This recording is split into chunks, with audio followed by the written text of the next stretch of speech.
യോനയുടെ പുസ്തകം വായിക്കുമ്പോൾ, യോനയുടെ പുസ്തകം നമുക്ക് എല്ലാവർക്കും എടുക്കാം. യോനയുടെ പുസ്തകം നമുക്ക് എല്ലാവർക്കും അറിയാമെന്നുള്ള, കൊച്ചുമക്കൾക്കും കഥ പോലെ അറിയാമെന്നുള്ളൊരു പുസ്തകമാണ് യോനയുടെ പുസ്തകം.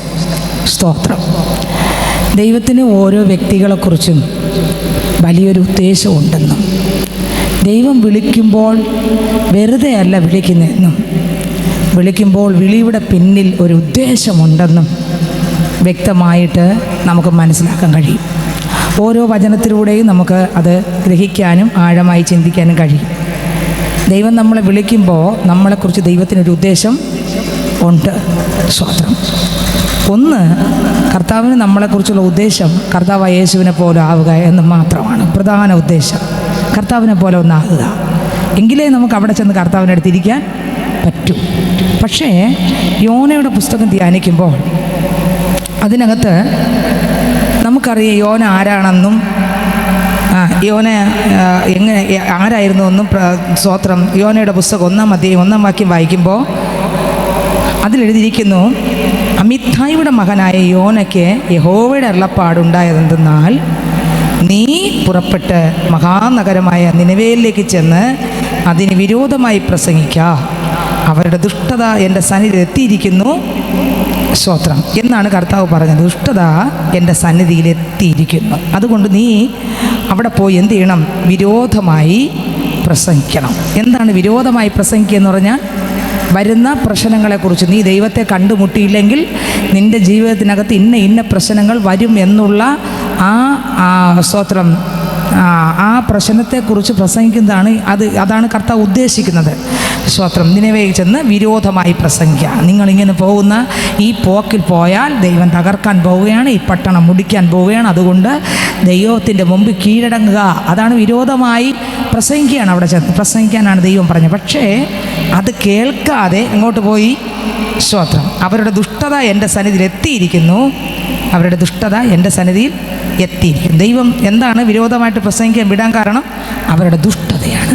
മനുഷ്യൻ്റെ ദുഷ്ടത, ആദേശത്തിൻ്റെ ദുഷ്ടത. ഇന്നും അനേക സ്തോത്രം വ്യക്തികളിൽ ഈ ദുഷ്ടത ഉണ്ട്. യേശുവിൻ്റെ അടുക്ക വരുമ്പോൾ ആൾ മാറും. ചെന്നായായിരിക്കുന്ന ആൾ യേശുവിൻ്റെ അടുക്കൽ വരുമ്പോൾ എല്ലാ രീതിയിലും കുഞ്ഞാടാകും. എല്ലാ രീതിയിലും എന്ത് ചെയ്യും? കുഞ്ഞാടാകും. യേശുവിൻ്റെ അടുക്കൽ വരുന്ന ഒരാൾ സ്തോത്രം തന്നെ താഴ്ത്തും. യേശുവിൻ്റെ അടുത്ത് വന്നാൽ മതി താഴ്മ വരും. യേശുവിൻ്റെ അടുക്കൽ വരുന്ന ഒരാളിന് ജീവിതത്തിൻ്റെ ഏതൊക്കെ മേഖലയ്ക്കകത്ത് ഏതൊക്കെ പ്രതിസന്ധിക്കകത്തോടെ പോകുമ്പോഴും സ്തോത്രം ഒരുപാട് പ്രശ്നങ്ങളും പ്രതിസന്ധികളും വരാം. പക്ഷേ യേശുവിൻ്റെ അടുക്കൽ വന്ന പൈതലിന് കർത്താവിനെ വിട്ടിട്ട് പോകാൻ പറ്റത്തില്ല. കർത്താവിൻ്റെ കൂടെ നടക്കാൻ തുടങ്ങും. കർത്താവിൻ്റെ കൂടെ നടക്കാൻ തുടങ്ങും. കൂടെ നടന്ന് വരുമ്പോൾ എന്ത് സംഭവിക്കും? ആ യേശുവിലുള്ളതെല്ലാം കൂടെ നടക്കുന്ന വ്യക്തിക്കും കിട്ടും. യേശുവിലുള്ളതെല്ലാം കിട്ടും. യേശുവിൻ്റെ കൂടെ നടന്ന് നമ്മൾ ഒരു ദിവസം ഇവിടെ എത്തും, സ്വർഗത്തിൽ എത്തും. ഈ ഭൂമിയിൽ നമുക്ക് ഒന്നിനുമല്ല നമ്മൾ നടക്കുന്നത്, പിന്നെയോ യേശു ഇരിക്കുന്ന സ്ഥലത്ത് യേശുവിൻ്റെ അടുത്ത് പോകാൻ. ഓ ഹല്ലേലൂയ. അങ്ങനെ പോകുന്ന യാത്രക്കാരാണ് നമ്മൾ ഓരോരുത്തരും. പക്ഷേ ഈ പോകുന്ന യാത്രയിൽ നമ്മളിലൂടെ ഒരു വലിയ സൈന്യം എവിടെ എത്തണം? ലക്ഷ്യം നമുക്ക് യേശുവിനെ പോലെ ആവുക, യേശുവിൻ്റെ കൂടെ നടക്കുക, യേശു ഇരിക്കുന്നിടത്ത് നമ്മളും പോയി കർത്താവിൻ്റെ അടുത്ത് എത്തുക. അതാണ് നമുക്കുള്ള ലക്ഷ്യം. പക്ഷേ നമ്മൾ പോകുന്ന വഴിയിൽ നമ്മൾ കണ്ടുമുട്ടിയ യേശുവിനെ അനേകരാരിലൂടെ കാണണം? നമ്മളിലൂടെ കാണണം. അങ്ങനെ കാണുന്നതാണ് താഴ്മയും വിനയവും എളിമയും ക്ഷമയും. ഇതൊക്കെ നമ്മളിലൂടെ മറ്റുള്ളവർ കാണുമ്പോഴാണ് സ്തോത്രം. നമ്മളെ കോപം കണ്ട ഒരാളും യേശുവിനെ കണ്ടുമുട്ടൂല. നമ്മുടെ പിണക്കം കണ്ട ഒരാൾ യേശുവിനെ കണ്ടുമുട്ടൂല. നമ്മുടെ പക മറ്റൊരാൾ കണ്ട ഒരിക്കലും അവർ യേശുവിനെ കണ്ടുമുട്ടൂല. നമ്മുടെ വിരോധവും പിണക്കവും അസൂയയും ഒരാളിനെ കുറിച്ചുള്ള വിരോധമാണ് നമ്മളുടെ നിന്ന് മറ്റൊരാൾ കാണുന്നതെങ്കിൽ യേശുവിനല്ല കാണുന്നത്. പിന്നെ ആരാ കാണുന്നത്? ഈ പ്രശ്നങ്ങളാണ് കാണുന്നത്. ഒരിക്കലും അവർക്ക് യേശുവിനെ കാണാൻ പറ്റത്തില്ല. അതേസമയം നമ്മളിലൂടെ കർത്താവായ യേശുവിൻ്റെ സ്വഭാവമാണ് വരുന്നതെങ്കിൽ അവിടെ എന്തേ കാണുള്ളൂ? യേശുവിനെ മാത്രമേ കാണൂ. എൻ്റെ കർത്താവിൻ്റെ ആഗ്രഹം നമ്മൾ യേശുവിൻ്റെ കൂടെ നടന്ന്. കഴിഞ്ഞ ആഴ്ച നിങ്ങൾ ഈ സ്തോത്രം മെസ്സേജ് ഇവിടെ വന്നവർ കേട്ടു, അല്ലാതെ യൂട്യൂബിൽ ഇട്ടിട്ടുണ്ട്, അത് കേട്ട് കാണും. യേശുവിൻ്റെ കൂടെ നടന്നാൽ ഉണ്ടാകുന്ന കാര്യങ്ങളെക്കുറിച്ച് ആ വേദപുസ്തകത്തിൽ നമ്മൾ കഴിഞ്ഞ നാളുകളിൽ ചിന്തിച്ചു. ദൈവത്തിന് സ്തോത്രം. എന്നാൽ ഞാൻ പറയട്ടെ, കൂടെ നടക്കുന്ന പൈതൽ, പറ്റിയിരിക്കുന്ന പൈതൽ അത്ഭുതങ്ങളെ കാണും. ആമേൻ. ക്രിസ്തുവിലുള്ള സകല സമ്പത്തും പ്രാപിക്കും. ആ പൈതൽ കൂടെ നടക്കുന്ന പൈതൽ ക്രിസ്തുവിലുള്ള വലിയ സമ്പത്ത്. എന്തോന്നാ വലിയ സമ്പത്ത്? സ്തോത്രം, യേശുവിൻ്റെ സ്വഭാവം. ആ സ്വർഗത്തിലെ കർത്താവിൻ്റെ സ്വഭാവമാണ് ഏറ്റവും വലുത്. ഈ കർത്താവിൻ്റെ കൂടെ നടക്കുന്ന പൈതൽ ആള് മാറുന്നത് ഈ സ്വഭാവത്തിലൂടെയാണ്. എന്ത് മാറും? ഒന്നാമത് ആള് മാറും. ആള് മാറുക മാത്രമല്ല, പിന്നെ അടുത്ത ബാക്കിയെല്ലാം പിന്നെയാണ്. അതിലൂടെയാണ് മറ്റൊരാൾ രക്ഷിക്കപ്പെടുന്നതും, മറ്റൊരാൾ നമ്മളിലൂടെ സമാധാനം കണ്ടെത്തുന്നതും, മറ്റൊരാൾ നമ്മളിലൂടെ സ്നേഹം കണ്ടെത്തുന്നതും, അല്ലെങ്കിൽ ആ ക്രിസ്തുവിൻ്റെ സാന്നിധ്യം അനുഭവിക്കുന്നതെല്ലാം പിന്നെയാണ്. നമ്മൾ പൊടിഞ്ഞ് കഴിയുമ്പോഴാണ് അതൊക്കെ വരൂ. അല്ല നമ്മൾ പൊടിയാതെ നിന്നിട്ട് ഒന്നും വരില്ല. അങ്ങനെയെങ്കിൽ ഇവിടെ യോനെ ദൈവം വിളിച്ചു. പക്ഷേ യോനയ്ക്ക് കോപമാണ്. യോനയ്ക്ക് എന്തോന്നുണ്ട്? കോപമുണ്ട്. ശ്രദ്ധിക്കുന്നുണ്ടോ എല്ലാവരും? യോനയ്ക്ക് എന്താണ് സംഭവം? യോനയ്ക്ക് കോപമുണ്ട്. യോനെ ദൈവം വിളിച്ചു, പക്ഷേ യോനയ്ക്ക് കോപമുണ്ട്. എന്നാൽ 1 ശമൂവേലിൻ്റെ പുസ്തകം അതിൻ്റെ 1-ാം അധ്യായത്തിനകത്ത് 3-ാം അധ്യായം വായിക്കുമ്പോൾ അതിനകത്ത് ശമൂവേൽ എന്ന ഒരു കുഞ്ഞിനെ ദൈവം വിളിച്ചു. ഇവിടെ യോന എന്ന ഒരു വലിയൊരാളിനെ വിളിച്ചു. ദൈവത്തെ ശബ്ദം അറിയാം, ദൈവത്തെ അറിയാം, ദൈവത്തിൻ്റെ കാര്യങ്ങളെല്ലാം അറിയാം എന്നുള്ള ഒരു യോനെ വിളിച്ചു. എന്നാൽ 1 ശമൂവേലിൻ്റെ പുസ്തകത്തിനകത്ത് ഒരു കൊച്ചു പൈതലിനെ വിളിച്ചു, ഒരു കൊച്ചു ബാലനെ വിളിച്ചു. ബാലൻ ആദ്യം വിളിയാക്കാൻ അറിഞ്ഞുകൂടാ. അവൻ അറിഞ്ഞുകൂടാ ദൈവമാണോ ഒന്ന് വിളിച്ചതെന്ന് അവൻ അറിഞ്ഞുകൂടാ. 1 ശമൂവേലിൻ്റെ പുസ്തകം നമുക്ക് എടുക്കാം. അതുകൂടെ എടുത്തിട്ട് വേണം യോനയിലോട്ട് വരാൻ. 1 ശമൂവേലിൻ്റെ പുസ്തകം വായിക്കുമ്പോൾ അതിനകത്തുണ്ട്. 1 ശമൂവേലിൻ്റെ പുസ്തകം എല്ലാം എടുത്ത് സ്തോത്രം. അതിനകത്ത് ഹന്നയ്ക്ക് ദൈവം കൊടുത്ത, മക്കളില്ലാതിരുന്ന് കൊടുത്ത ഒരു മോനാണ് ആര്? ശമൂവേൽ ബാലൻ. ഹന്നയ്ക്ക് ആരില്ലായിരുന്നു? മക്കളില്ലായിരുന്നു. അങ്ങനെ സ്തോത്രം. Page number 292. 1 ശമൂവേൽ അതിൻ്റെ 3-ാം അധ്യായം 1 മുതലുള്ള വാക്യങ്ങൾ വായിക്കുമ്പോൾ അതിനകത്തുണ്ട്. 1 ശമൂവേലിൻ്റെ പുസ്തകം 3-ാം അധ്യായം അതിൻ്റെ 1 മുതൽ 1-ാം അധ്യായം മുതൽ വായിക്കുമ്പോൾ അതിനകത്ത് മക്കളില്ലാതെ ഹന്ന എവിടെ പോയി? സ്തോത്രം. വളരെ ദുഃഖത്തോടെ കഴിയുമ്പോൾ ഒരു ദിവസം പെനീന ഹന്ന എന്ത് ചെയ്തു? ഒരുപാട് നിന്ദിച്ചു, പരിഹസിച്ചു, ദൂഷിച്ചു. പക്ഷെ പെനീന നിന്നയുടെ, ഞാൻ പറഞ്ഞ് പ്രസംഗിച്ചിട്ടുണ്ട് ഇവിടെ പലതവണ, നിന്നയുടെ വഴി ആർക്ക് വേണ്ടി വെട്ടി? പറ, ആർക്ക് വേണ്ടി വെട്ടി? ഹന്നയ്ക്ക് വേണ്ടി വെട്ടി. പക്ഷേ അവൾ വെട്ടിയ റോഡിൽ കൂടെ തന്നെ എവൾ നടന്നു പോയി. ആരെ കണ്ടു? യേശുവിനെ കണ്ടു. ആ നിന്ന വിട്ടിട്ട് പോയെന്നല്ല, നീ നിന്ദിച്ചോ, പക്ഷേ എന്നാലും ഞാൻ പതറൂല. നീ പരിഹസിച്ചാലും നീ ഒറ്റപ്പെടുത്തിയാലും നീ എന്തൊക്കെ പറഞ്ഞാലും ഞാൻ പതറൂല. കാരണം നീ പറഞ്ഞ ആ വഴി കൂടെ തന്നെ ഞാൻ നടന്നുപോയി എൻ്റെ പ്രാണപ്രിയൻ്റെ മുഖം കാണും. ആ ഒരു പ്രത്യാശാക്കുണ്ടായിരുന്നു ഹന്നയ്ക്ക്. നമുക്കും അങ്ങനെ തന്നെ ഒരുപാട് തരത്തിലുള്ള നിന്ദകളും ദുഷികളും പരാതികളും വരും. നമുക്ക് പരിഭവിക്കാനൊന്നുമില്ല, പരാതി പറയാനൊന്നുമില്ല. നമുക്ക് പരാതി പറഞ്ഞാലും ആരും അംഗീകരിക്കാനും പോകുന്നില്ല, ആരും യേശുവിനെ കണ്ടുമുട്ടാനും പോകുന്നില്ല. പിന്നെ മരിച്ചു കൊടുക്കുക മാത്രമേ നമുക്കുള്ളൂ. ക്ഷമിച്ചു കൊടുക്കുക, കേൾക്കാത്ത പോലെ പോവുക, ഞാൻ കണ്ടില്ല കേട്ടില്ല, അത്രയേ ഉള്ളൂ. തൊട്ടടുത്ത് ആ വ്യക്തി രക്ഷിക്കപ്പെടാനിടയായി. ഇങ്ങനെ പോവാൻ ദൈവം നമുക്കൊരു കൃപ തന്നാൽ ആ വ്യക്തി ചില നാളുകൾക്കകം രക്ഷിക്കപ്പെടും. നമ്മൾ തിരിച്ച് ആ മനുഷ്യനെ ഉപദ്രവിക്കാതെ പോയാൽ, അല്ലെങ്കിൽ മോശം വാക്ക് പറയാതെയാണ് എൻ്റെയും നിങ്ങളുടെ ജീവിതമെങ്കിൽ ഞാൻ പറയാം, അടുത്ത് ആ നിന്ദിച്ച ആൾ ആരെ കാണാനിടയായി തീരും? യേശുവിനെ കാണാൻ. പക്ഷെ കന്നെ ഒരുപാട് കരയിച്ചു, കരഞ്ഞ് ഭക്ഷണം പോലും അവർ വെറുത്തു, കഴിക്കാൻ പറ്റാതായി. അങ്ങനെ ഇരിക്കുമ്പോൾ ആ ഒരു അന്തരീക്ഷത്തിൽ ആലയത്തിനകത്ത് 2 കാര്യം. ഒന്ന്, ഹന്ന വേദനിച്ചു, പെനീനയാണ് നിന്ദിച്ചത്, നിനക്ക് കുഞ്ഞുങ്ങളില്ലല്ലോ, എനിക്കുണ്ടല്ലോ മക്കളെന്നൊക്കെ പറഞ്ഞ് നിന്ദിച്ചത്. പക്ഷേ ആ അന്നത്തെ കാലത്ത് ഏലി പുരോഹിതന് ദർശനമില്ല, വെളിപ്പാടില്ല, കൃപ എല്ലാം പോയി. അവിടെ ശുശ്രൂഷിക്കാൻ ഒരാളും ആ സമയത്ത് അഭിഷേകത്താൽ നിറഞ്ഞൊരാൾ മറ്റൊരാളുടെ കണ്ണ് മങ്ങി. ആളുടെ മക്കളും ദൈവത്തിൽ നിന്ന് അകന്നു മാറി. മക്കൾ പിന്നെ ശുശ്രൂഷയ്ക്ക് വരെ എതിർപ്പാണ് അതിനകത്ത്. നമുക്കറിയാം, ശമൂവേലിൻ്റെ പുസ്തകം വായിക്കുമ്പോൾ എല്ലാം ഉണ്ട്. പക്ഷേ ഈ ഏലി പുരോഹിതൻ്റെ കണ്ണും കാഴ്ച പോയി. സ്തോത്രം. പ്രാർത്ഥിക്കുന്നവരെ പ്രാർത്ഥിച്ചുകൊണ്ടിരിക്കുമ്പോൾ ഏലിക്ക് തോന്നുന്നത് വീഞ്ഞു കുടിച്ചെന്നാണ് തോന്നുന്നത്. അങ്ങനെ കണ്ണ് മങ്ങിപ്പോയി. പക്ഷേ ആ കണ്ണ് മങ്ങിയ സ്ഥാനത്താണ് ഹന്നെ ആര് നിന്ദിച്ചുകൊണ്ടിരുന്നത്? ദൈവത്തിൻ്റെ ഉദ്ദേശം നോക്കിക്കൊള്ളണം. ദൈവത്തിന് അവിടെ ഒരു പ്രവാചകൻ എന്ത് ചെയ്യണം? കൊണ്ടുവരണം. അതിനുവേണ്ടി ഹന്ന ആ നിമിഷം വരെ തലമുറയില്ലാതെ ഇരുന്നു. ആ സമയത്ത് പെനീനയുടെ നിന്ന് ഈ സഹോദരി ആ പള്ളിക്കകത്ത് കൊണ്ടുപോകാൻ ഇടയാക്കി. ഈ പള്ളിക്കകത്ത് എന്നിരുന്ന് അവർ നിന്നയല്ല പറഞ്ഞത്, അപ്പച്ച എനിക്കൊരു പിള്ളയെ തന്നാൽ ഞാൻ ആർക്കായി തരും? നിനക്കായി. ഇവിടെ കണ്ണ് മങ്ങിയ സ്ഥാനത്ത്, ശുശ്രൂഷ വെളിപ്പെടാത്ത സ്ഥാനത്ത്, കൃപ നഷ്ടപ്പെട്ട സ്ഥാനത്ത്, അഗ്നി അഭിഷേകത്താൽ നിറഞ്ഞിവിടെ ശുശ്രൂഷ വെളിപ്പെടേണ്ട സ്ഥാനത്ത്, പാപത്തെക്കുറിച്ചും നീതിയെക്കുറിച്ചും ന്യായവിധിയെക്കുറിച്ചും ബോധ്യപ്പെടുത്തേണ്ട സ്ഥാനത്ത്, എൻ്റെ കർത്താവേ കണ്ണ് മങ്ങിയ സ്ഥാനത്ത് യേശുപ്പ ഈ ആലയത്തിനകത്ത് തന്നെ ഒരു ശുശ്രൂഷ വെളിപ്പെടണം. അതിന് എനിക്ക് വേണ്ടി എൻ്റെ ഉദരത്തിൽ ഇതുവരെ തലമുറ ഉരുവായിട്ടില്ല. നിന്ദിക്കപ്പെട്ട ഞാൻ, പുറന്തള്ളപ്പെട്ട ഞാൻ, ഒറ്റപ്പെട്ട ഞാൻ, എൻ്റെ കണ്ണുനീരോടെ, എൻ്റെ വേദനയോടെ ഞാനിതാ പ്രാർത്ഥിക്കുന്നത് ഹൃദയം കൊണ്ട്. ചുണ്ട് മാത്രം അനങ്ങി ശബ്ദം ഒന്നും വെളിയിൽ വന്നില്ല. പക്ഷേ ഈ സഹോദരൻ്റെ പ്രാർത്ഥന കേൾക്കാൻ രാജാതിരാജവൻ സ്വർഗം തുറന്ന്, സ്വർഗം ആരുമില്ല, ആര് മാത്രമേ ഉള്ളൂ? സഹോദരി മാത്രമേ ഉള്ളൂ. ഒരു കൂട്ടം വേദന അവരുടെ ഹൃദയത്തിനകത്ത് ഉണ്ട്. പക്ഷെ അവിടെ വേദനയ്ക്ക് മറുപടി കൊടുക്കാൻ, ഭാരത്തിന് മാറ്റിക്കൊടുക്കാൻ, നിന്ന മാറ്റിക്കൊടുക്കാൻ, ദുഷി മാറ്റിക്കൊടുക്കാൻ, പ്രാർത്ഥിച്ച വിഷയത്തിന് മറുപടി കൊടുക്കാൻ, കണ്ണുനീരിന് ഒപ്പാൻ, സ്തോത്രം, ആർക്കും ചെയ്യാൻ പറ്റതിന് ചെയ്യാൻ കഴിവുള്ള ഒരു ദൈവം ആ പുരോഹിതൻ്റെ അടുത്തല്ലേ ഇറങ്ങിയത്. സ്തോത്രം, ആ ഹന്ന എന്ന വേദനയോടെ കരഞ്ഞ ആ സഹോദരൻ്റെ അടുക്കൽ ദൈവം ഇറങ്ങി. ഞാൻ വിശ്വസിക്കുന്നു അവളുടെ കണ്ണുനീരൊപ്പി അവരെ ചേർത്തു. ഞാൻ വിശ്വസിക്കുകയാണ്, വചനത്തിലില്ല, ചേർത്തൊരു ചുംബനം കൊടുത്തു.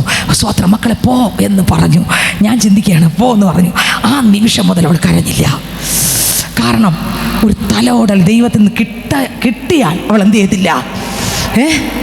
അത് അനുഭവിച്ചാൽ എന്ത് ചെയ്യത്തില്ല? അല്ലെങ്കിലോ വീണ്ടും കരഞ്ഞുകൊണ്ടിരിക്കുമല്ലേ?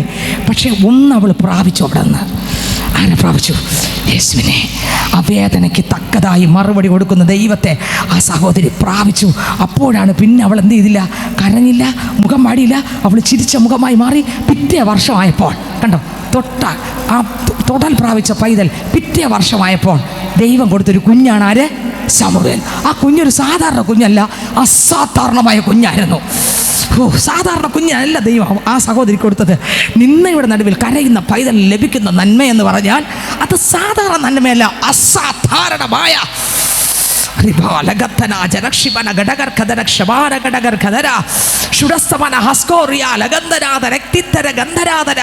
ഞാനൊരു അമ്മയാണെന്ന് പറയുന്ന ഒരു സാക്ഷ്യമല്ല, പിന്നെയോ അതിനേക്കാൾ ഉപരിയായി വലിയൊരു സാക്ഷ്യം ഈ ശമൂവേലിനെ കുറിച്ച് പറയാൻ നിങ്ങൾക്ക് അത്രയ്ക്ക് മനസ്സിലായി. പെനീനെ, നീ എന്നെ മക്കളില്ലെന്നല്ല നിന്നിച്ച് നോക്കിയേ, മക്കൾ എന്ന് പറയാനുള്ള കുഞ്ഞിനല്ല കൊടുത്ത, പിന്നെ അതിൻ്റെ അപ്പുറത്ത് ദൈവഹിതം ചെയ്യുന്ന, പാവത്തെ വെളിപ്പെടുത്തുന്ന, പിശാചിൻ്റെ പ്രവർത്തികളെ ഉടയ്ക്കുന്ന, ദൈവത്തിൻ്റെ ആലോചന ശ്രദ്ധിക്കുന്ന, ദൈവത്തിൻ്റെ ആലോചന കൈമാറുന്ന ഒരു വിശ്വസ്ത പ്രവാചകനെ ദൈവം കൊടുക്കുമ്പോൾ ഈ സഹോദരിക്ക് പറയാനൊന്നുമില്ല. എടി പെനീനെ, നീ എന്നെ നിന്നിച്ചല്ലോ, എന്നാൽ എനിക്ക് കിട്ടിയത് കണ്ടോ, ദാൻ മുതൽ ബെർശേബ വരെ പ്രവചിക്കുന്ന ഒരു പ്രവാചകനെ എന്ന് പറയാനൊന്നും ഈ സഹോദരിക്കില്ല. കാരണം കൊടുത്തതാരാ? ദൈവം. ആരെ തന്നതാരാ? നമുക്ക് മക്കളെ തന്നതാരാ? ദൈവം. നമ്മൾ ഒരിക്കലും നിഗളിച്ചു പോലും നമുക്ക് തന്നതാരാ? ദൈവമാണ് തന്നെ. ഒരിക്കലും തെറ്റിപ്പോകരുത്, എപ്പോഴും ചിന്തിച്ചോളൂ. ദൈവമാണ് നമുക്ക് തന്നത്. അവരെ വളർത്തേണ്ടത് ആരാണ്? ദൈവമാണ്. ഈ സഹോദരിക്ക് വേറെ ഒന്നും പറയാനില്ല. അവർ പറഞ്ഞു സ്തോത്രം, അവർ ദൈവത്തിന് സ്തുതിച്ചു, ദൈവത്തിന് നന്ദി പറഞ്ഞു. അവർക്ക് ആ സഹോദരിയോട് പരിഭവമില്ല, പരാതിയില്ല. അവർക്ക് സ്തോത്രം മാത്രമേ ഉള്ളൂ. അവരുടെ സ്തോത്രം എന്തായിരിക്കും? കർത്താവേ, പെനീനെ കൊണ്ട് എന്നെ നിന്ദിപ്പിച്ചതിനായി സ്തോത്രപ്പാ. എന്തായിരിക്കും പ്രാർത്ഥിച്ചത്? സ്തോത്രം പറഞ്ഞത്? കർത്താവേ, പെനീനെ കൊണ്ട് എന്നെ വർഷകാലം എന്നെ നിന്ദിപ്പിച്ചതിനായി സ്തോത്രപ്പാ. അവൾ നിന്ദിച്ചില്ലായിരുന്നെങ്കിൽ ഈ ശമൂവേലിന് വേണ്ടി ഞാൻ കരയില്ല, ഞാൻ പള്ളി പോകയില്ല, കർത്താവേ എൻ്റെ കണ്ണ് തുറക്കുകയില്ല, ഞാൻ ഹൃദയം നുറുങ്ങി ദൈവത്തോട് പറയുകയില്ല, ഇങ്ങനൊരു കുഞ്ഞിന് എനിക്ക് കിട്ടുകയില്ലെന്ന് പറഞ്ഞ് സ്തോത്രം 1000 സ്തോത്രം പറഞ്ഞാണ്. ഞാൻ വിചാരിക്കുന്നു സ്തോത്രം, ഈ കുഞ്ഞ് ഞാൻ വിചാരിക്കുകയാണ്, എൻ്റെ മനസ്സിനകത്ത് ഞാൻ വിചാരിക്കുകയാണ്, ഈ കുഞ്ഞ് ആലയത്തിൽ കർത്താവിന് വേണ്ടി നിൽക്കുമ്പോൾ ഈ അമ്മയായ ഈ ഹന്ന ഒരുപക്ഷെ പെനീനെ ചെന്ന് ചേർത്ത് പിടിച്ച് ഒരു ഉമ്മം കൊടുത്തിട്ട് പറഞ്ഞു കാണും, നിൻ്റെ നിന്നയാണടി എനിക്ക് എൻ്റെ പൈതലിന് ദൈവം തന്നത്, അത് കർത്താവിൻ്റെ മകനെ തരാൻ കാരണം നീയാണ്. സ്തോത്രം. നീ പക്ഷേ അറിഞ്ഞില്ല നിന്ദിച്ചത് എന്തിനാണെന്ന്. ദൈവത്തിന് സ്തോത്രം. പക്ഷേ നിൻ്റെ നിന്ന എനിക്ക് അനുഗ്രഹമായി. ഇതുപോലൊരു വാക്യം ഉൽപ്പത്തിയിലുണ്ട്. ഏതാ വാക്യം? സ്തോത്രം. ഉൽപ്പത്തിയിൽ ഇതുപോലൊരു വാക്യമുണ്ട്. നിങ്ങൾ കണ്ടിട്ടുണ്ട്. ഞാൻ കഴിഞ്ഞ ഏതോ ഒരു ദിവസം പ്രസംഗിച്ചു. ഉൽപ്പത്തി പുസ്തകത്തിനകത്ത് സ്തോത്രം യോസഫ് പറയുന്നൊരു വാക്കുണ്ട്. യോസഫ് പറയുന്നൊരു വാക്ക്, നിങ്ങൾ ആരും ദുഃഖിക്കണ്ട, നിങ്ങൾ എന്നെ വിട്ടത് സ്തോത്രം, നിങ്ങൾ എന്നെ സങ്കടപ്പെടുത്തി വിട്ടത് നമ്മുടെ നന്മയ്ക്ക് വേണ്ടിയായിരുന്നു. യോസഫിൻ്റെ അടുക്കൽ സഹോദരങ്ങളെല്ലാം കൂടെ വന്നു അല്ലേ? വന്ന് എല്ലാവരും വീണ് നമസ്കരിച്ചു. യോസഫാണെന്ന് മനസ്സിലായപ്പോൾ സ്തോത്രം, യോസഫ് സഹോദരങ്ങളെ കെട്ടിപ്പിടിച്ച് കരഞ്ഞ ശേഷം യോസഫ് പറയുന്നൊരു വാക്യമുണ്ട്, നിങ്ങൾ പേടിക്കണ്ട. പിന്നെയോ സ്തോത്രം, നിങ്ങൾക്ക് മുമ്പേ എന്നെ എൻ്റെ ദൈവം എന്ത് ചെയ്തു? അയച്ചതാണ്. സ്തോത്രം. നിങ്ങളത് എന്നെക്കുറിച്ച് ചിലതൊക്കെ ചിന്തിച്ച് ചെയ്തു, പക്ഷെ ദൈവം അതെന്തിനായിട്ട് മാറ്റി? നന്മയ്ക്കായി മാറ്റി. യോസഫ് പറഞ്ഞതാ, നിങ്ങളത് ചെയ്തു. 20-ാം വാക്യം, നിങ്ങൾ എൻ്റെ ദേശം 50-20, ഉൽപ്പത്തി 50-20, നിങ്ങൾ എൻ്റെ നേരെ ദോഷം വിചാരിച്ചു. ദൈവമോ ഇന്നുള്ളതുപോലെ ബഹുജനത്തിന് ജീവരക്ഷ വരുത്തേണ്ടതിന് അതിനെ ഗുണമാക്കി തീർത്തു. ഒന്ന് കണ്ടു നോക്കിയേ. സ്തോത്രം. ഉൽപ്പത്തി പുസ്തകം 50-20 വാക്യം വായിക്കുമ്പോൾ, നിങ്ങൾ എൻ്റെ നേരെ ദോഷം വിചാരിച്ചു, ദൈവമോ ഇന്നുള്ളതുപോലെ ബഹുജനത്തിന് ജീവരക്ഷ വരുത്തേണ്ടതിന് അതിനെ ഗുണമാക്കി തീർത്തു. അടുത്ത വരി ഇവിടെ, ആകയാൽ നിങ്ങൾ ഭയപ്പെടേണ്ട, ഞാൻ നിങ്ങളെയും നിങ്ങളുടെ കുഞ്ഞു കുട്ടികളെയും പോറ്റി രക്ഷിക്കും എന്ന് പറഞ്ഞ് അവർ സ്വത്രം നിന്നേറ്റ സഹോദരങ്ങളാൽ തള്ളപ്പെട്ട, സഹോദരങ്ങളാൽ കാരാഗ്രഹത്തിനകത്ത് സ്വത്രം പൊട്ടക്കണ്ടിനകത്ത് വീഴപ്പെട്ട, വിൽക്കപ്പെട്ട, കാരാഗ്രഹത്തിനകത്ത് അടയ്ക്കപ്പെട്ട, ചെയ്യാത്ത പാപം ചെയ്തെന്ന് പഴിചാർത്തുമ്പോൾ, സ്വത്രം അപമാനം ഏറ്റുവാങ്ങുമ്പോഴും സ്വർഗത്തിലെ ദൈവത്തെ മുഖാമുഖം കണ്ടുകൊണ്ട് കാരാഗ്രഹത്തിനകത്ത് കിടന്ന യോസഫിൻ്റെ വാക്ക് സ്വന്തം സഹോദരങ്ങളെ കാണുമ്പോൾ കീറി മുറിക്കുന്ന വാക്കുകളല്ല, തകർക്കുന്ന വാക്കുകളല്ല. ഇവരെ ഇങ്ങോട്ട് ഈ യോസഫിനോട് ചെയ്തതെല്ലാം തകർക്കുന്നതാണ്. എന്നാൽ ഈ സഹോദരങ്ങൾ എന്നെ ഇങ്ങനെ ചെയ്തല്ലോ എന്നുള്ള പറയത്തക്ക നിലവാരത്തിലുള്ള വാക്കുകളാണ്. പക്ഷേ യോസഫ് തിരിച്ചവരെ പ്രതികരിച്ചത് അതൊന്നുമല്ല, ഇതൊന്നും പറഞ്ഞേയില്ല. നോക്കിയേ ആ വാക്യം കണ്ടോ. സ്തോത്രം. നിങ്ങൾ എൻ്റെ നേരെ ദോഷം വിചാരിച്ചു, ദൈവമോ ഇന്നുള്ളതുപോലെ. കണ്ടോ, നിങ്ങൾ ദോഷം വിചാരിച്ച, പക്ഷേ അതെൻ്റെ ജീവിതത്തിൽ എന്തായി മാറി? നന്മയ്ക്കായി. എൻ്റെ യോസഫിൻ്റെ ജീവിതത്തിൽ മാത്രമല്ല, ആ സഹോദരങ്ങളുടെ ജീവിതത്തിൽ അനേകർക്കൊരു നന്മയ്ക്കായി മാറ്റി. വീണ്ടും 21 പറയുന്നു, ആകയാൽ നിങ്ങൾ ഭയപ്പെടേണ്ട. ആര് ഭയപ്പെട്ടിരിക്കുകയാണ്? രാജാവ് ഞങ്ങളെ കൊല്ലുമെന്ന് പറഞ്ഞ് സഹോദരങ്ങളെല്ലാം പേടിച്ചിരിക്കുകയാണ്. ഇവൻ ഇനിയിപ്പോൾ അന്ന് പൊട്ടക്കൻ ഇട്ടുകൊണ്ടും 20 വെള്ളിക്കാശിന് വിറ്റതുകൊണ്ടും, സ്തോത്രം, ഇവന് ഭക്ഷണം കൊണ്ടുവന്നവന് ഭക്ഷണം കൊടുക്കാതെ ഒരുമിച്ചിരുന്ന് ഭക്ഷണം കഴിച്ചതുകൊണ്ടും, ഇവൻ്റെ വസ്ത്രം പറിച്ചുരിഞ്ഞ് രക്തം മുക്കി അപ്പന് കൊണ്ട് കൊടുത്തതുകൊണ്ടും, എന്തായാലും ഞങ്ങളെ ഇവൻ മന്ത്രിയായിരിക്കുകയല്ലേ, ഇവൻ എന്ത് ചെയ്യാനുള്ള അധികാരമുണ്ട്, ഇവൻ തൂക്കിലേറ്റാനുള്ള അധികാരമുണ്ട്, ഇവന് കാരാഗ്രഹത്തിനകത്ത് അടയ്ക്കാനുള്ള അധികാരമുണ്ട്, ഇവൻ എന്ത് ചെയ്യുമെന്ന് പേടിച്ച് ഭയപ്പെട്ട് ഈയൽ വിറയ്ക്കും പോലെ വിറച്ചുകൊണ്ടിരിക്കുമ്പോൾ യോസഫ് പറയുന്നു, ഇതാണ് യേശു ഉള്ളവൻ്റെ ആകം, യേശു ഉള്ളവൻ്റെ ആക്കം. പുറത്ത് മാത്രമല്ല, പുറത്ത് ഇങ്ങനെയൊക്കെ പറഞ്ഞതല്ല, അകം ഞാൻ അകം പറയുന്നത്. അവൻ്റെ അകത്ത് ഈ പൊട്ടക്കനിട്ടവരോട് ഒരു വിരോധവും ഇല്ല, സ്നേഹം മാത്രമേ ഉള്ളൂ.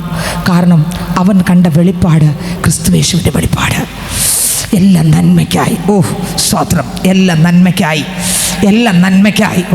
സ്തോത്രം. നന്മയല്ലാതൊന്നും ചെയ്തിടാത്തവൻ, തിന്മയാകെ മായിക്കുന്നവൻ, പാപമെല്ലാം ക്ഷമിക്കുന്നവൻ, പുതുജീവനെന്നിൽ പകരുന്നവൻ, യേശു യേശു യേശു ആരിലും വലിയവൻ, യേശു യേശു യേശു ആരിലും മതിയായവൻ, യേശു യേശു യേശു ആരിലും വലിയവൻ, യേശു യേശു യേശു ആരിലും മതിയായവൻ. ദൈവത്തെ സ്നേഹിക്കും, സർവ നന്മയ്ക്കായി ഭവിച്ചിടുന്നു, തിരുസ്വരം അനുസരിച്ച നമുക്കൊരു കീടും അവനകിലും, കൃപയരുളിടുമേ ബലമണിക്കുമേ, കൃപയരുളിടുമേ ബലമണിക്കുമേ, മറമധുരമായി മാറ്റിയിടുമേ, മറമധുരമായി മാറ്റിയിടുമേ, യേശു യേശു യേശു ആരിലും വലിയവൻ, യേശു യേശു യേശു ആരിലും മതിയായവൻ, യേശു ആരിലും മതിയായവൻ, യേശു ആരിലും മതിയായവൻ. കണ്ണുനീർ താഴ്വരകൾ ജീവജല നദി ആക്കുമവൻ, ലോകത്തിൻ ചങ്ങലകൾ മണിവീണയാൽ തീർക്കുമവൻ, സിയോൻ യാത്രയതിൽ മോക്ഷമാർഗമതിൽ, സിയോൻ യാത്രയതിൽ മോക്ഷമാർഗമതിൽ, സ്നേഹക്കൊടിക്കീഴിൽ നയിക്കുമവൻ, സ്നേഹക്കൊടിക്കീഴിൽ നയിക്കുമവൻ. യേശു യേശു യേശു ആരിലും വലിയവൻ, യേശു യേശു യേശു ആരിലും മതിയായവൻ. ചേർന്ന് പഠിക്കേ. യേശു യേശു യേശു ആരിലും വലിയവൻ, യേശു യേശു യേശു ആരിലും മതിയായവൻ, യേശു ആരിലും മതിയായവൻ, യേശു ആരിലും മതിയായവൻ. ഹല്ലേലൂയ. യേശു എല്ലാത്തിനേക്കാളും മതിയായവൻ. സ്തോത്രം. നമുക്കാരെയും കോപിച്ച് ഒരാളിനെ നേരെയാക്കാൻ സ്തോത്രം. നമ്മളെ മക്കളെ പോലും, നമ്മുടെ മക്കളെ വളർത്തുമ്പോൾ പോലും അവരുടെ ജീവിതത്തിനകത്ത് എന്തെങ്കിലും തെറ്റുകൾ വരുമ്പോൾ നമ്മൾ കോപത്തോടെയാണ് അവരെന്ത് ചെയ്യുന്നത്, അവരെ സമീപിക്കുന്നത്. കോപത്തോടെ അവർ കാണുന്നത് നമ്മളെ സ്നേഹമല്ല, പിന്നെ എന്തോന്നാണ് കാണുന്നത്, കോപം.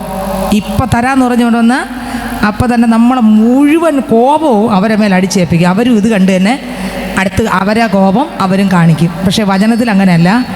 ആ കോപമെല്ലാം തീർന്ന ശേഷമേ കുഞ്ഞുങ്ങൾ തെറ്റ് കാണിച്ച് എന്ത് ചെയ്യാവൂ, ശിക്ഷിക്കാൻ പാടുള്ളതാണ് ബൈബിളിലെ വചനം. നമ്മുടെ കോപമെല്ലാം തീർന്നിട്ടേ പോയിട്ട് വേണം.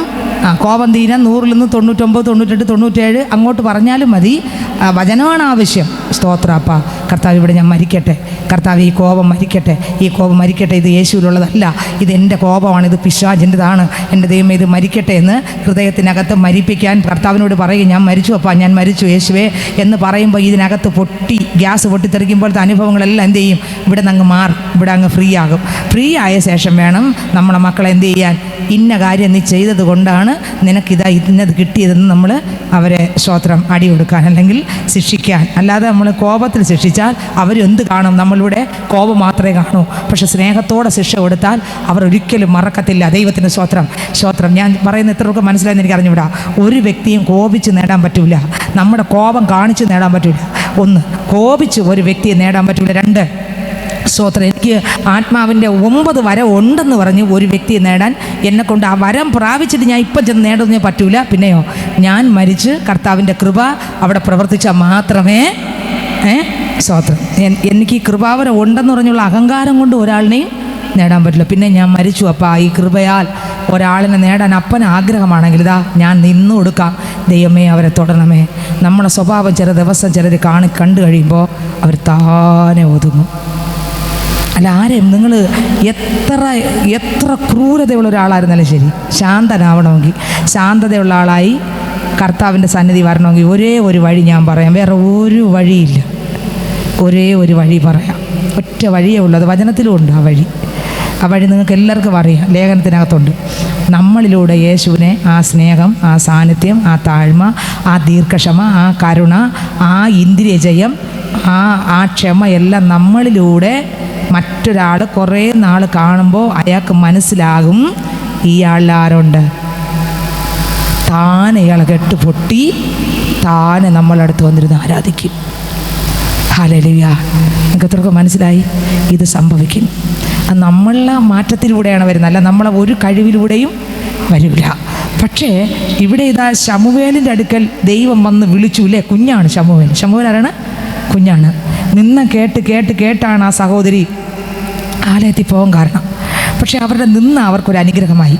യോസഫിൻ്റെ ജീവിതത്തിനകത്ത് യോസഫ് തിരിച്ച് ആ യോസഫിൻ്റെ സ്ഥാനത്ത് നമ്മളാണെങ്കിൽ നമ്മൾ ആ സഹോദരങ്ങളെ പറിച്ച് കീറേ ഉള്ളൂ. പക്ഷേ യോസഫിൻ്റെ അകത്ത് യേശു ഉള്ളതുകൊണ്ട് ഒരു വിരോധവും, ഇതാണ് വ്യത്യാസം, ഒരു വിരോധവും യേശു ഉള്ള പൈതലിനെ തിരിച്ചറിയാം.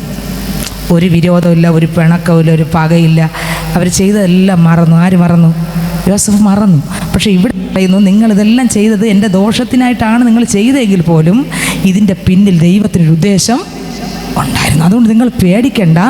കണ്ടോ, അതിൽ പറഞ്ഞ ഉൽപ്പത്തി പുസ്തകത്തിൽ പറഞ്ഞ കണ്ടോ, നിങ്ങൾ അതുകൊണ്ട് പേടിക്കണ്ട, പിന്നെ എന്ത് ചെയ്യണം, ഞാൻ നിങ്ങളെയും നിങ്ങളുടെ കുഞ്ഞു കുട്ടികളെയും പോറ്റി രക്ഷിക്കാം. കണ്ടോ, രക്ഷിക്കും എന്ന് പറഞ്ഞ് അവരെ എന്ത് ചെയ്തു? ഒന്ന് ആശ്വസിപ്പിച്ചു, രണ്ട് ഇപ്പം സത്യത്തിൽ ഇവിടെ തിരിച്ചല്ലേ നടന്നേ. ആശ്വസിപ്പിക്കേണ്ട ആരായിരുന്നു? യോസഫിനല്ലേ? എടാ പോട്ടടാ, ഞങ്ങൾക്ക് ഇങ്ങനെയൊക്കെ പറ്റിപ്പോ എന്ന് പറഞ്ഞ് അവരല്ലേ പറയേണ്ടത്, ആണോ അല്ലേ? പക്ഷെ ഇപ്പം ആശ്വസിപ്പിച്ചതാരെയാ?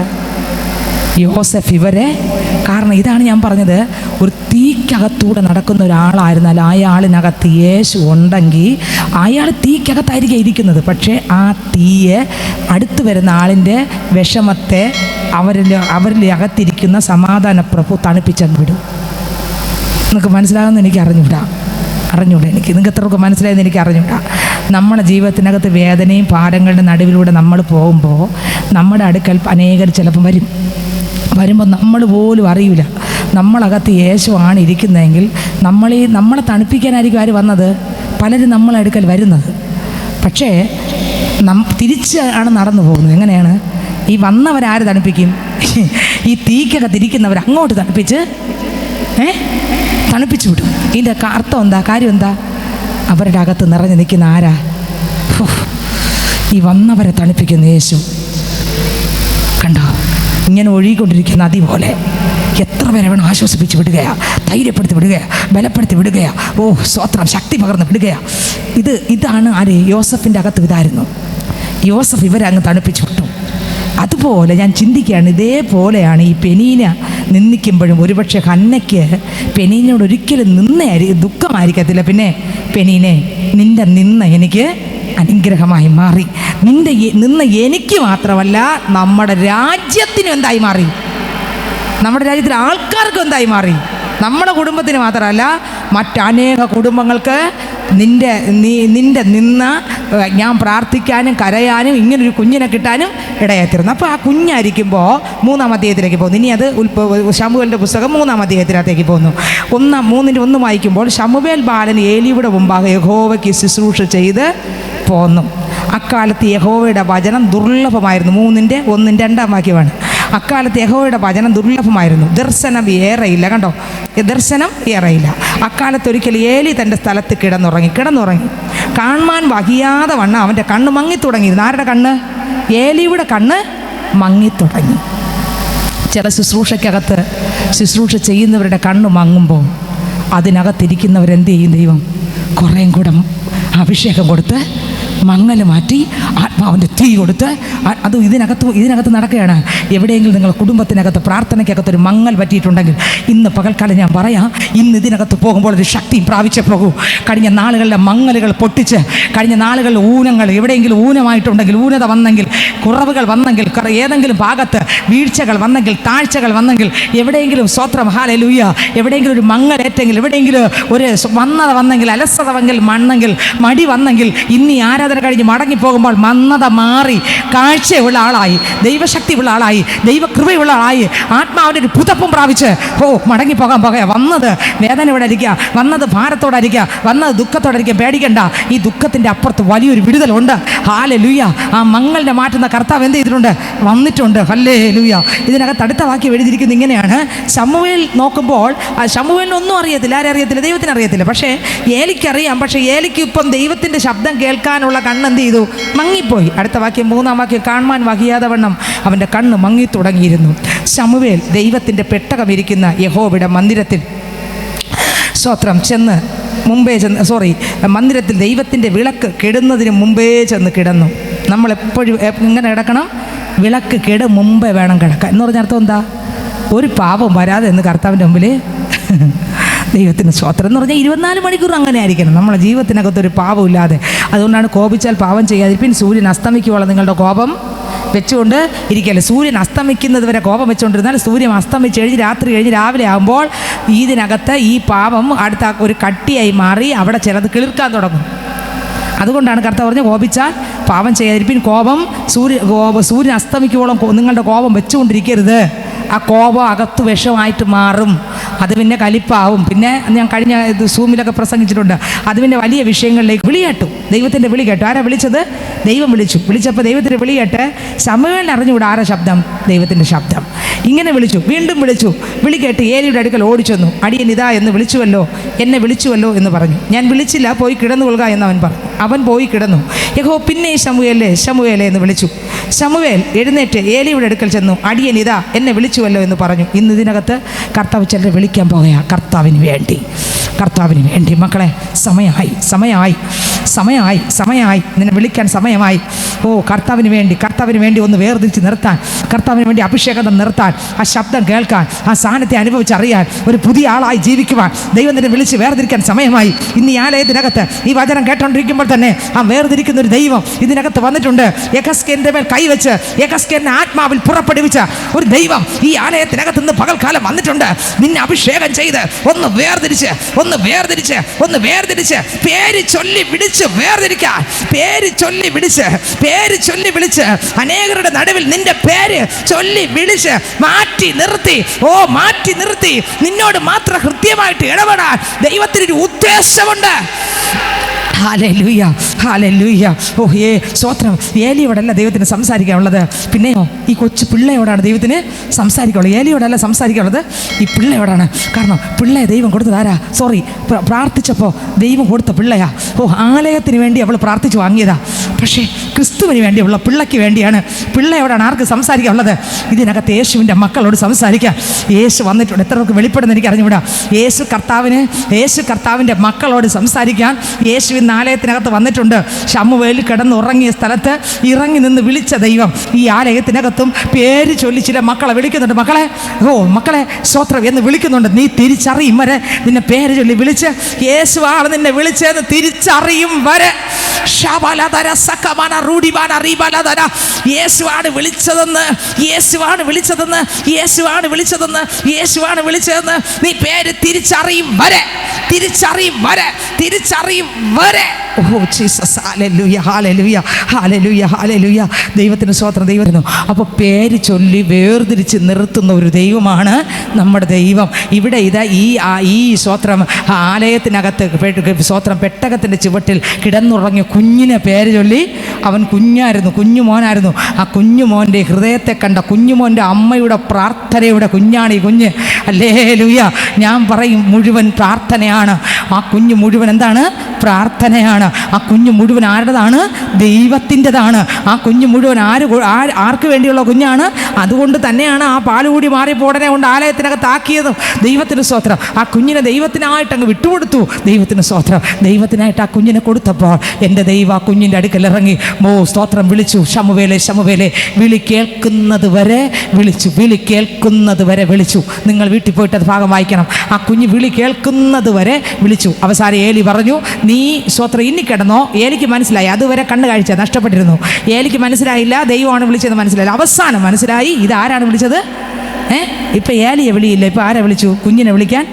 ഏലിയുടെ വിളിയെല്ലാം കുറഞ്ഞു. കാരണം കണ്ണ് മങ്ങിയ ശബ്ദം കേൾക്കാൻ പറ്റില്ല. സ്തോത്രം. എന്നാൽ കണ്ണ് തുറക്കാൻ വേണ്ടി ഒരു പിള്ളയെ വിളിച്ചു. കർത്താവിൻ്റെ വിളി അടുത്ത ശബ്ദം കേൾക്കുമ്പോൾ സ്തോത്രം ശമൂവേലേ എന്ന് വിളിച്ചപ്പോൾ ഉടനെ കുഞ്ഞ് എന്ത് ചെയ്തു? വിളി കേട്ടു. കണ്ടോ? 3-ാം അധ്യായത്തിനകത്തുണ്ട് ആ വാക്യം. 6-ാം വാക്യം ശമൂവേലേ എന്ന് വിളിച്ചു. ശമൂവേൽ എഴുന്നേറ്റ് വീണ്ടും അടുത്ത് 7-ാം വാക്യം വായിക്കുമ്പോൾ ശമൂവേൽ അന്നുവരെ യഹോവയെ അറിഞ്ഞില്ല, യഹോവയുടെ വചനം അവൻ അന്നുവരെ വെളിപ്പെട്ടതുമില്ല. യഹോവ ശമൂവേലിനെ 3-ാം പ്രാവശ്യം വിളിച്ചു. അവൻ എഴുന്നേറ്റ് ഏലിയുടെ അടുക്കൽ ചെന്നു. അടിയനിതാ എന്നെ വിളിച്ചുവല്ലോ എന്ന് പറഞ്ഞു. അപ്പോൾ യഹോവയായിരുന്നു ബാലനെ വിളിച്ചതെന്ന് ഏലിക്ക് മനസ്സിലായി. അപ്പോഴാണ് മനസ്സിലായത്. ഏലി ശമൂവേലിനോട് പോയി കിടന്നുകൊള്ളുക, ഇനിയും നിന്നെ വിളിച്ചാൽ യഹോവയെ അരുളി ചെയ്യണമേ, അടിയൻ കേൾക്കുന്നു എന്ന് പറഞ്ഞുകൊള്ളണമെന്ന് പറഞ്ഞു. അങ്ങനെ ശമൂവേൽ തൻ്റെ സ്ഥലത്ത് ചെന്ന് കിടന്നുറങ്ങി. അപ്പോൾ യഹോവ വന്ന് മുമ്പിലത്തെ പോലെ ശമൂവേലേ എന്ന് വിളിച്ചു. അതിന് ശമൂവേൽ അരുളി ചെയ്യണമേ, അടിയൻ കേൾക്കുന്നു. കണ്ടോ? ഇന്ന് ഇതിനകത്ത് ഇരിക്കുന്ന ഇതിലെ കുഞ്ഞുങ്ങളോടും മുതിർന്നവരോടും പറയുകയാണ്, ചിലരുടെ പേര് ചൊല്ലി എൻ്റെ ദൈവം വിളിച്ച് വേർതിരിച്ച് അപ്പൻ്റെ നാമമഹത്വത്തിനായിട്ട് മാറ്റാൻ പോകുകയാണ്. നിങ്ങൾ എത്ര വിശ്വസിക്കുന്ന എനിക്ക് അറിഞ്ഞുകൂടാ. എന്നെക്കുറിച്ച് നിങ്ങളെക്കുറിച്ച് ദൈവത്തിൻ്റെ ഒരു വലിയൊരു പ്ലാനുണ്ട്, ഒരു ഉദ്ദേശമുണ്ട്, ഒരു ഉദ്ദേശമുണ്ട്, ഒരു ഉദ്ദേശമുണ്ട്, ഒരു ഉദ്ദേശമുണ്ട്, ഒരു പദ്ധതിയുണ്ട്, ഒരു പ്ലാനുണ്ട്. പതറണ്ട, തകരണ്ട, ഭാരപ്പെടേണ്ട. ഒരു പ്ലാനുണ്ട്, ഒരു ഉദ്ദേശമുണ്ട്, ഒരു പദ്ധതിയുണ്ട്. ദൈവത്തിൻ്റെ പദ്ധതിയെ തടഞ്ഞു വെക്കാൻ ഒരു പിശാചിന് കഴിയത്തില്ല. ദൈവത്തിൻ്റെ പദ്ധതിയെ തകർക്കാൻ ഒരു അന്ധകാര ശക്തിക്ക് കഴിയത്തില്ല. ദൈവത്തിൻ്റെ പ്ലാനിങ്ങിനെ ഉടച്ചു കളയാൻ ഒരു അന്ധകാര ശക്തിക്കോ ഒരു ഇരുട്ടിനോ ഒരു ലോകശക്തിക്കോ കഴിയത്തില്ല. ദൈവം നിന്നെക്കുറിച്ച് ചില കാര്യങ്ങൾ തീരുമാനിച്ച് ഉറപ്പിച്ചിട്ടുണ്ടെങ്കിൽ ആ തീരുമാനത്തെ മാറ്റിപ്പിക്കാൻ ഈ ലോകത്തിലുള്ള ഒരു ശക്തിക്കും കഴിയത്തില്ല. ഹല്ലേലൂയ.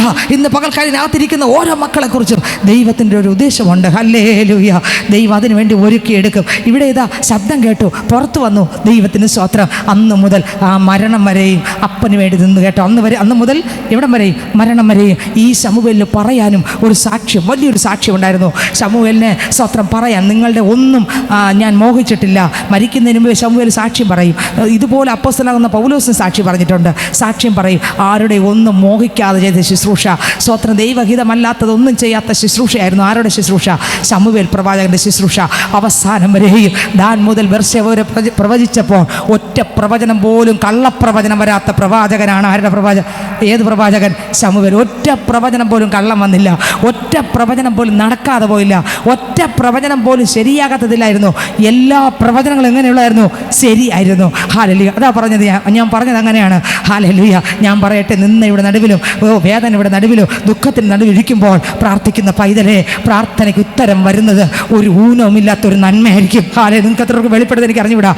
പ്രാർത്ഥനയ്ക്ക് മറുപടി വരുന്നത് ഊനമുള്ളതല്ല, ഊനമില്ലാത്തത്.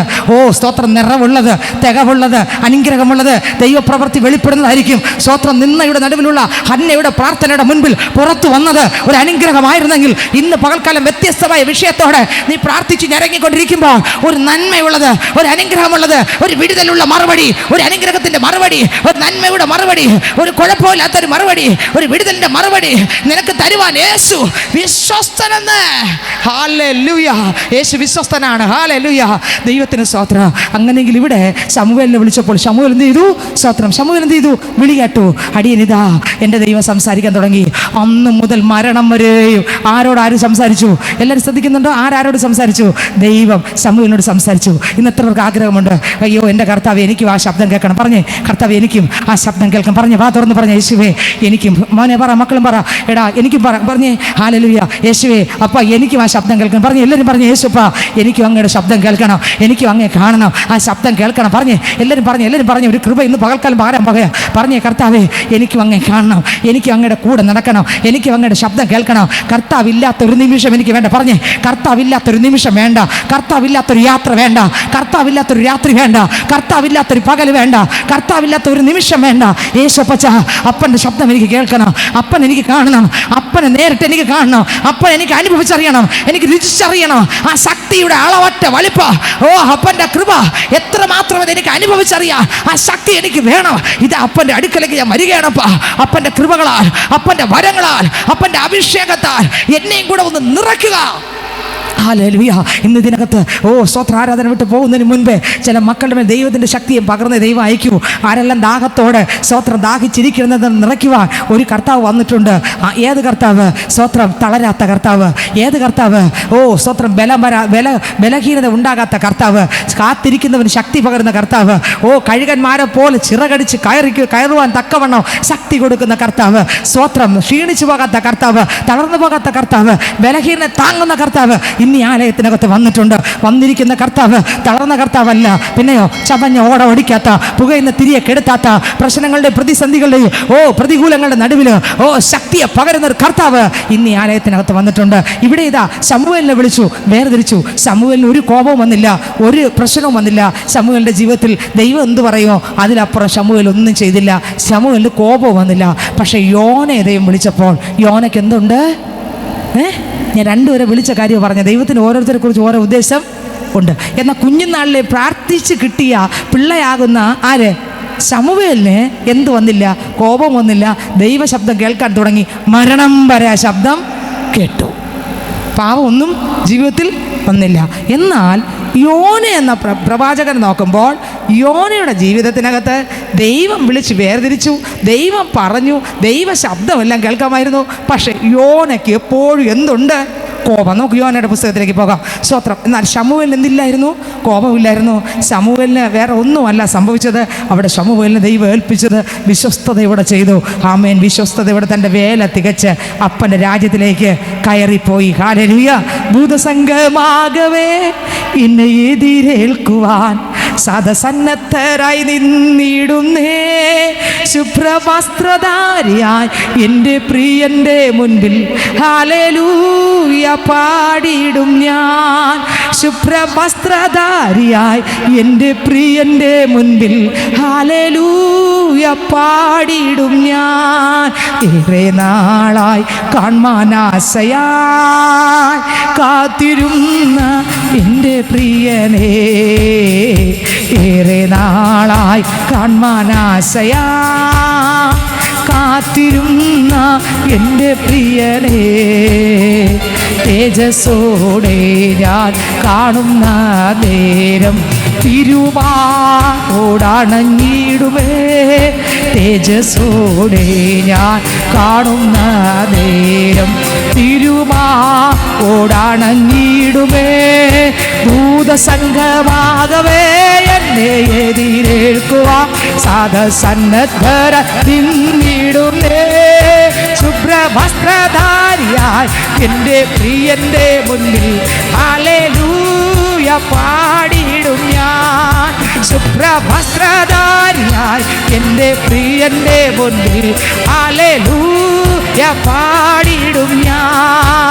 ശുഭ്രവസ്ത്രധാരിയായി എൻ്റെ പ്രിയൻ്റെ മുന്നിൽ ഹല്ലേലൂയ പാടിയിടും ഞാൻ.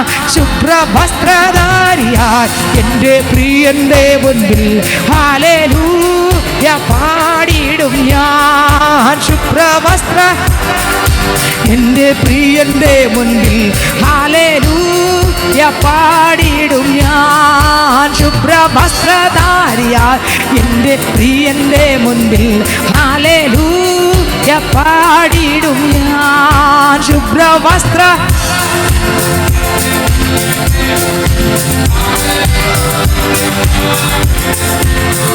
ഹല്ലേലൂയ. ഈ മനുഷ്യൻ കർത്താവ് കൊടുത്ത ശുശ്രൂഷ തികച്ച് കർത്താവിൻ്റെ മഹത്വമായി കർത്താവിൻ്റെ അടുക്കലേക്ക് എന്ത് ചെയ്തു? കയറിപ്പോയി. ദൈവത്തിന് സ്തോത്രം. കർത്താവ് എന്താണോ ഏൽപ്പിച്ചത് അത് തന്നെ ആ ദൈവ മനുഷ്യനിലൂടെ നിറവേറി കർത്താവിൻ്റെ അടുക്കൽ ധാരാളമായിട്ട് എന്ത് ചെയ്തു? പ്രവേശിച്ചു. എന്നാൽ യോനയുടെ ജീവിതത്തിലേക്ക് വരുമ്പോൾ രണ്ടുപേരെ വിളിച്ച വിളിയാണ്. ശമൂവേലിൻ്റെ വിളി കർത്താവ് വിളിച്ചതുപോലെ കേട്ടു. അന്ത്യം വരെ അപ്പനായിട്ട് ഓടി. അവിടെ ഒരിടത്തും കോപിച്ചെന്നോ കർത്താവിനെ സങ്കടപ്പെടുത്തിയെന്നൊന്നുമില്ല. പക്ഷേ ഇവിടെ ഞാൻ ധ്യാനിക്കുമ്പോൾ, ഈ വചനം ധ്യാനിക്കുമ്പോൾ, ഒരു കുഞ്ഞും ഒരു അപ്പനും തമ്മിലുള്ള സംഭാഷണം പോലെയാണ് യോനയുടെ പുസ്തകം എനിക്ക് ധ്യാനിക്കാൻ പറ്റിയത്. 4-ാമത്തെ അധ്യായത്തിൽ വരുമ്പോൾ ഞാൻ ഒരുപാട് കാര്യം ചിന്തിച്ചു. ഈ 4-ാമത്തെ അധ്യായം വരുമ്പോൾ ചിരി വരും. സ്തോത്രം. നിങ്ങൾ എത്രത്തോളം നിങ്ങൾക്ക് മനസ്സിലാകുന്ന എനിക്ക് അറിഞ്ഞുവിടാ. സ്തോത്രം. അവിടെ എനിക്ക് എൻ്റെ ദൈവത്തെ ദൈവമായിട്ടല്ല ഞാൻ കാണുന്നത്. അവിടെ യോനയും യോനയുടെ അപ്പനും, യോനയുടെ അപ്പൻ്റെ മടിയിലിരുന്ന്, ഒരു സാധാരണ മനുഷ്യൻ്റെ മടിയിലിരുന്ന് കളിച്ച് സംസാരിച്ച് പറയുന്ന ഒരു കുഞ്ഞായിട്ടാണ് ഈ യോനെ 4-ാം അധ്യായത്തിനകത്ത് നമ്മൾ വായിക്കുമ്പോൾ നിങ്ങൾക്ക് എങ്ങനെയെന്ന് എനിക്ക് അറിഞ്ഞുകൂടാ. എനിക്കിന്ന് രാവിലെ മനസ്സിലാക്കാൻ കഴിഞ്ഞ ദൈവത്തിന് സ്തോത്രം. 4-ാം അധ്യായത്തിലേക്ക് വരുമ്പോൾ അതിൻ്റെ 1 മുതലുള്ള വാക്യങ്ങൾ വായിക്കുമ്പോൾ യോനയ്ക്ക് ഇത് അത്യന്തം അനിഷ്ടമായി. എന്തോന്ന് അനിഷ്ടമായി? യോനയോട് ദൈവം പറഞ്ഞു, മക്കളെ നീ നിനവയിലേക്ക് പോകണം. അവിടെ എനിക്ക് ഒരു കൂട്ടം മക്കളുണ്ട്, 1,20,000 ചില്ലുവാന ജനം എനിക്ക് അവിടെ ഉണ്ട്. നീ അവരോട് ചെന്ന് എൻ്റെ ഞാൻ പറഞ്ഞു തരുന്നത് പോലെ ചെന്ന് പറയണം. എന്നാൽ സ്തോത്രം, അവിടുത്തെ പ്രശ്നം എങ്ങനെയാണ്? അവിടുത്തെ പാപം ഇത്ര വലുതാണ്. നീ അവിടെ പോയി സുവിശേഷം അറിയിക്കണം. സ്തോത്രം. പോകാൻ പറഞ്ഞില്ലേ? പോയാൻ പറഞ്ഞവൻ എവിടെ പോയി കിടന്നു? സ്തോത്രം. നിനവേൽ പോകാതെ തർസീസിലേക്ക് പോവുകയാണ്. കപ്പലിനകത്തങ്ങ് കയറി. ദൈവത്തിന് സ്തോത്രം. ഞാൻ ചിന്തിക്കുകയാണ്, കപ്പലിനകത്ത് കയറിയതും കപ്പലിൽ കിടന്ന് അയാൾ സുഖമായിട്ട് ഉറങ്ങുന്നുണ്ട്. സ്തോത്രം. അയാൾക്കറിയാം ഞാൻ ആരാധിക്കുന്ന ദൈവമാണ് സത്യദൈവമെന്ന്. ആർക്കറിയാം? യോനയ്ക്കറിയാം. നമുക്ക് എത്ര പേർക്ക് അറിയുന്നുണ്ട്? അത് നമ്മൾ ആരാധിക്കുന്ന കർത്താവ് സത്യദൈവമെന്ന്. പക്ഷെ സത്യദൈവമെന്ന് യോനയ്ക്ക് അറിയാമെങ്കിലും യോന സ്തോത്രം ആ സത്യദൈവത്തെ പറഞ്ഞ വാക്ക് കേൾക്കാതെ കിടന്നുറങ്ങുകയാണ്. ദൈവത്തിന് സ്തോത്രം. അപ്പോൾ കോപം വന്നു. ആ കപ്പൽ ഭയങ്കര പ്രശ്നങ്ങളാൽ നിറഞ്ഞു. വ്യത്യസ്തമായ 8-ാം വാക്യം വായിക്കുമ്പോൾ അവർ അവനോട്, ആരുടെ നിമിത്തം ഈ അനർത്ഥം നമ്മുടെ മേൽ വന്നു എന്ന് നീ പറഞ്ഞു തരണം. നിൻ്റെ തൊഴിലെന്ത്? നീ എവിടെ നിന്ന് വരുന്നു? നിൻ്റെ നാട് ഏത്? നീ ഏത് ജാതിക്കാൻ? 1-ന്റെ 8-ാം വചനമാണ് ഞാൻ വായിച്ചത്. ദൈവത്തിന് സ്തോത്രം. അതിലെഴുതിയിരിക്കുന്നു, നീ എവിടെ നിന്ന് വരുന്നു, നിൻ്റെ നാടെന്ത്, നീ ഏത് ജാതിക്കാരൻ എന്ന് ചോദിച്ചു. അതിനവൻ അവരോട്, ഞാനൊരു എബ്രായൻ. 9-ാം വാക്യം, കടലും കരയും ഉണ്ടാക്കിയ സ്വർഗീയ ദൈവമായ യഹോവയെ ഞാൻ ഭജിച്ചു വരുന്നു എന്ന് പറഞ്ഞു. ആരാണ്? അടുത്തിട്ട് കിടന്നുറങ്ങുന്ന ആരാണ്? ദൈവവിളി കേട്ടവൻ, ദൈവശബ്ദം കേട്ടവൻ, സത്യദൈവത്തിൻ്റെ നിങ്ങൾ ചിന്തിച്ച് നോക്കിയേ. സത്യദൈവത്തിൻ്റെ ഒരു കുഞ്ഞ് പിണങ്ങി കിടക്കുന്നതായിട്ട് മാത്രമാണ് എനിക്ക് തോന്നുന്നത്. ഈ വചനമൊക്കെ വായിക്കുമ്പോൾ ഒരു കുഞ്ഞ് ഒരു അപ്പനോട് ചിലപ്പം പിണങ്ങൂലേ, പിണങ്ങി ചെന്ന് കിടക്കൂലേ, അതുപോലൊരു അതുപോലെയാണ് അങ്ങോട്ട് താഴോട്ട്. ഞാൻ വിചാരിച്ച ഒരു കാര്യം, ഒന്ന് ചിന്തിച്ച ഒരു കാര്യം, കർത്താവ് ഇത്ര മാത്രമാണ് എൻ്റെ അപ്പൻ്റെ മക്കളെ സ്നേഹിക്കുന്നത്. ഓ ഹല്ലേലൂയ! ഇത്ര മാത്രം. ഓ, ചിന്തിച്ച് പോവും, നമ്മളങ്ങോട്ട് ധ്യാനിച്ച് പോകുമ്പോൾ ചിന്തിച്ച് പോകും, കർത്താവ് ഇത്ര മാത്രം അങ്ങ് സ്നേഹിക്കുന്ന ദൈവമാണോ? ഓ, ഒരു കുഞ്ഞിനെ നമ്മൾ മടിയിലെടുത്ത് വെച്ച് ആ കുഞ്ഞ് നമുക്ക് ഇടി തന്നാലും കരഞ്ഞാലും വിളിച്ചാലും നമ്മൾ തിരിച്ച് ആ കുഞ്ഞു വാവയ്ക്ക് ഇടി കൊടുക്കുമോ? ഇല്ല. വീണ്ടും എടുത്ത്, ഇതാണ് ഈ ദൈവം ഇവിടെ ചെയ്യുന്നത്. സ്തോത്രം. നമ്മൾ വായിച്ചു പോകുമ്പോൾ മനസ്സിലാവും. ഇതിൽ 12-ാം വാക്യം പറയുന്നു, അവൻ അവരോട് സ്തോത്രം. 11-ാം വാക്യം പറയുന്നു, എന്നാൽ സമുദ്രം മേൽക്കുമേൽ അധികം കോപിച്ചതുകൊണ്ട് അവർ അവനോട്, സമുദ്രം അടങ്ങുവാൻ തക്കവണ്ണം ഞങ്ങൾ നിന്നോട് എന്ത് ചെയ്യേണ്ടെന്ന് ചോദിച്ചു. അപ്പോൾ ഇവൻ ആരാണെന്ന് പറഞ്ഞു. ചീട്ട് യോനയ്ക്ക് തന്നെ വീണു. അവൻ അവരോട്, എന്നെ എടുത്ത് സമുദ്രത്തിലിട്ട് കളയാൻ പറഞ്ഞു. യോനയ്ക്കറിയാം ഈ പടക് തകരുന്നതിൻ്റെയും ഈ കപ്പൽ പ്രശ്നം ഉണ്ടാകുന്നതിൻ്റെ എല്ലാം മെയിൻ കാരണം ആരാ? പറ. നമ്മൾ തന്നെ കാരണക്കാർ. പല പ്രശ്നത്തിൻ്റെ കള്ളൻ കപ്പലിൽ തന്നെ ഉണ്ടെന്ന് പറഞ്ഞു. കള്ളൻ കപ്പലിൽ തന്നെ എത്ര സത്യം എന്നറിയാമോ? പല കാരണത്തിൻ്റെയും കള്ളൻ ആരാ? നമ്മൾ തന്നെയാണ്. പക്ഷെ നമ്മൾ അംഗീകരിക്കില്ല. പക്ഷെ ഈ മനുഷ്യൻ അംഗീകരിച്ചു, കള്ളൻ കപ്പലിൽ തന്നെ ഉണ്ടടേ, ഇത് ഇപ്പം തകരാനുള്ള കാരണം വേറെ ആരുമല്ല, ഞാനാണ്. ഞാൻ ഇവിടെ നിന്ന് പോയാൽ ഇവിടെ എന്ത് ചെയ്യും? രക്ഷപ്പെടും. കാരണം എന്താ? സത്യദൈവത്തെ ഭജിക്കുന്ന ഞാൻ എൻ്റെ ദൈവത്തിൻ്റെ കണ്ണ് വെട്ടിച്ചാണ്. കണ്ടോ? ദൈവത്തിലുള്ളതല്ല ഞാൻ ചെയ്യുന്നത്, ദൈവത്തിൻ്റെ വചനപ്രകാരമല്ല ഞാൻ പോകുന്നത്, ദൈവത്തിൻ്റെ ഹിതപ്രകാരമല്ല ഞാൻ പോകുന്നത്. ദൈവത്തിൻ്റെ ഹിതത്തെ വെട്ടിച്ച്, ദൈവത്തിൻ്റെ കണ്ണ് വെട്ടിച്ച് ഞാൻ ഓടുമ്പോൾ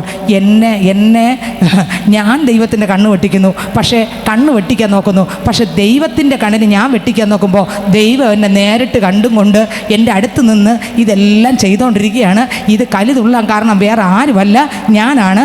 ഈ സമുദ്രം അടങ്ങണോ? നിങ്ങൾ വേറെ ഒന്നും ചെയ്യണ്ട, എന്നെ എടുത്ത വെള്ളത്തിനകത്തിട്ട് നിങ്ങൾക്ക് ഇത് സമാധാനത്തോടെ നിങ്ങൾക്കെങ്കിലും. യോന ആ വയറ്റിനകത്ത് 3 ദിവസം കിടന്നു.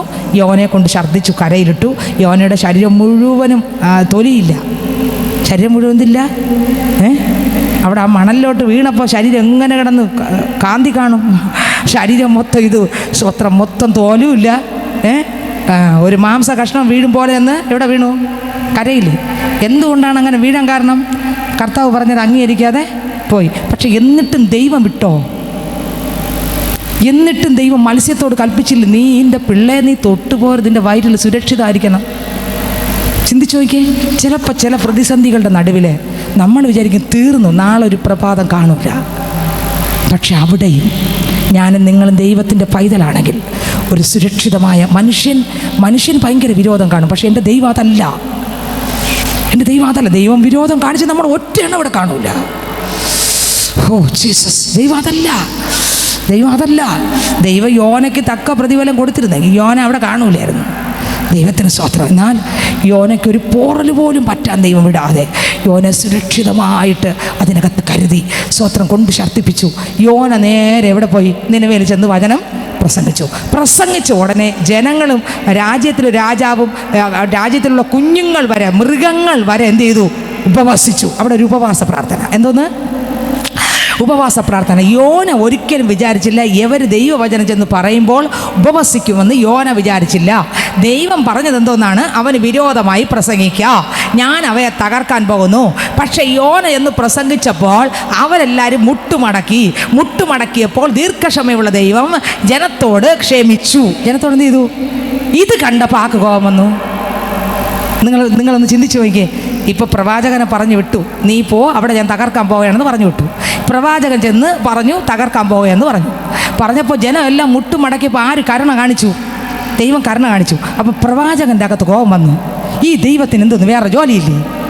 എന്നെ പറഞ്ഞ് പ്രവാചകനായിട്ട് അവിടെ വിട്ടിട്ട് എല്ലാം നശിപ്പിക്കാൻ പോകുന്നെന്ന് പറഞ്ഞിട്ട് ഇപ്പോൾ നശിപ്പിച്ചില്ലല്ലോ.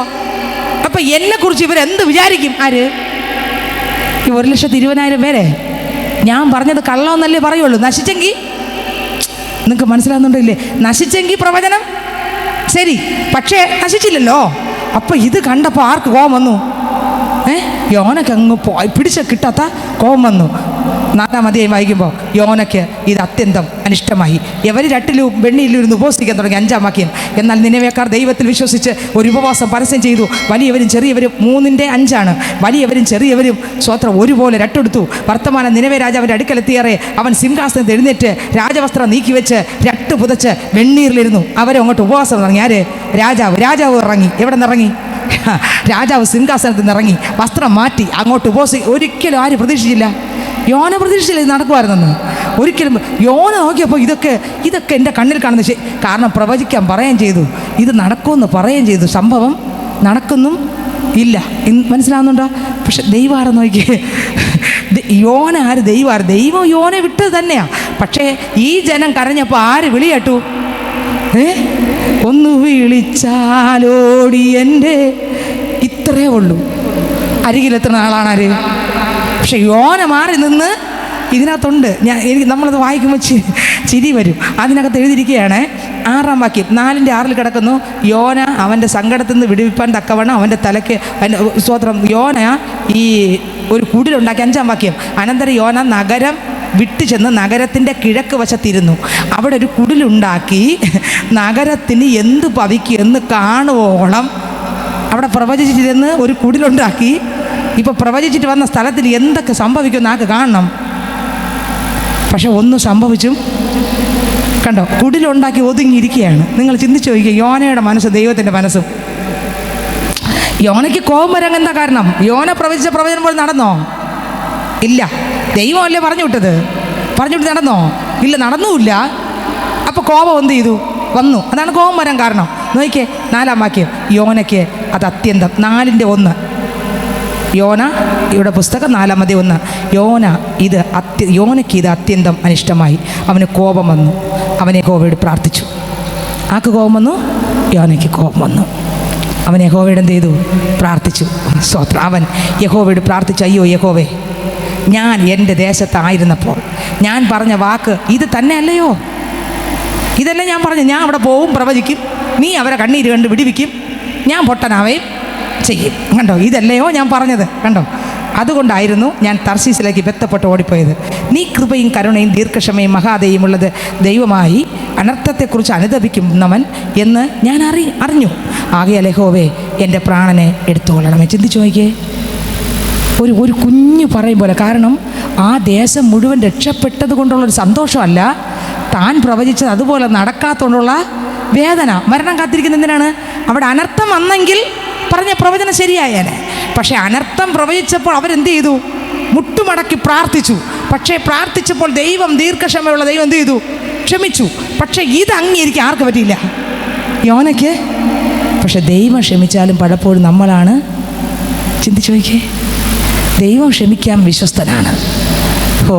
ക്ഷമയുടെ ഉറവിടമാണ്. പക്ഷെ എന്നാലും മനുഷ്യൻ ചെറിയൊരു നിസ്സാര കാര്യത്തിന് പോലും നമുക്ക് ക്ഷമിക്കാൻ പറ്റത്തില്ല. പക്ഷേ എൻ്റെ അപ്പൻ അങ്ങനെയല്ല, ദൈവം അങ്ങനെയല്ല, ക്ഷമയുടെ ഉറവിടം. അടുത്ത വാക്യം ശ്രദ്ധിച്ചേ.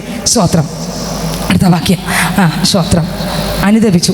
നോക്കിയേ, എൻ്റെ ബന്ധപ്പെട്ട് നീ കൃപയും കരുണയും ദീർഘക്ഷമയും മഹാദേവുള്ള ദൈവമായ അനർത്ഥത്തെക്കുറിച്ച് അനുദപിക്കുന്നവനെന്ന് ഞാൻ അറിഞ്ഞു. ആകയാൽ യഹോവേ എൻ്റെ പ്രാണനെ എടുത്തുകൊള്ളണമേ. ജീവിച്ചിരിക്കുന്നതിനേക്കാൾ മരിക്കുന്നത് എനിക്ക് നന്നെന്ന് പറഞ്ഞു. ഇത് ആരോട് പറയുകയാണ്? ദൈവത്തോട് നേരിട്ട് യോന പറയുകയാണ്, കർത്താവേ നീ മരിച്ചു പോട്ടെ, ഞാൻ അവിടെ ചെന്ന് പ്രവചിച്ചിട്ടൊന്നും നടന്നുമില്ല, നീ ദീർഘക്ഷമ കാണിച്ച് അവിടെ ഒരു കുഴപ്പവും വരുത്തിയില്ല. അടുത്ത വരി, നീ കോപിക്കുന്നത് വിഹിതമോ എന്ന് യഹോവ ചോദിച്ചു. ഇതെല്ലാം ഞാൻ വിചാരിക്കുകയാണ്, ഇത് വായിക്കുമ്പോഴൊക്കെ ഞാൻ കാണുന്നത് കർത്താവ് ചിരിക്കുന്ന മുഖമാണ് കാണുന്നത്. എന്ന് പറഞ്ഞാൽ ഒരു കൊച്ചു ചില കാര്യങ്ങൾ എടുത്തിയായിട്ടും കാണിക്കുമ്പോൾ ഒരമ്മ ഒരു പപ്പയും ചില സന്ദർഭങ്ങളിൽ ഇരുന്ന് ചിരിക്കാറില്ലേ? അതുപോലെ ദൈവം ഇവൻ്റെ എല്ലാ ആരുടെ അകവും പുറവും ഒരുപോലെ ദൈവം കണ്ടിട്ട് ദൈവം ചിരിക്കുകയാണ്. കാരണം കർത്താവിൻ്റെ കയ്യിൽ നമ്മളൊരു ശിശുവിനെ പോലെ ഇരിക്കുക. നിങ്ങൾക്ക് എത്രയൊക്കെ മനസ്സിലായി? ആ ഒരു ശിശുവായിട്ട് ദൈവം നമ്മളെ കണ്ടില്ലായിരുന്നെങ്കിൽ നമ്മൾ ഈ ഭൂമി കാണൂല. നിങ്ങൾക്ക് എത്രയൊക്കെ മനസ്സിലായി?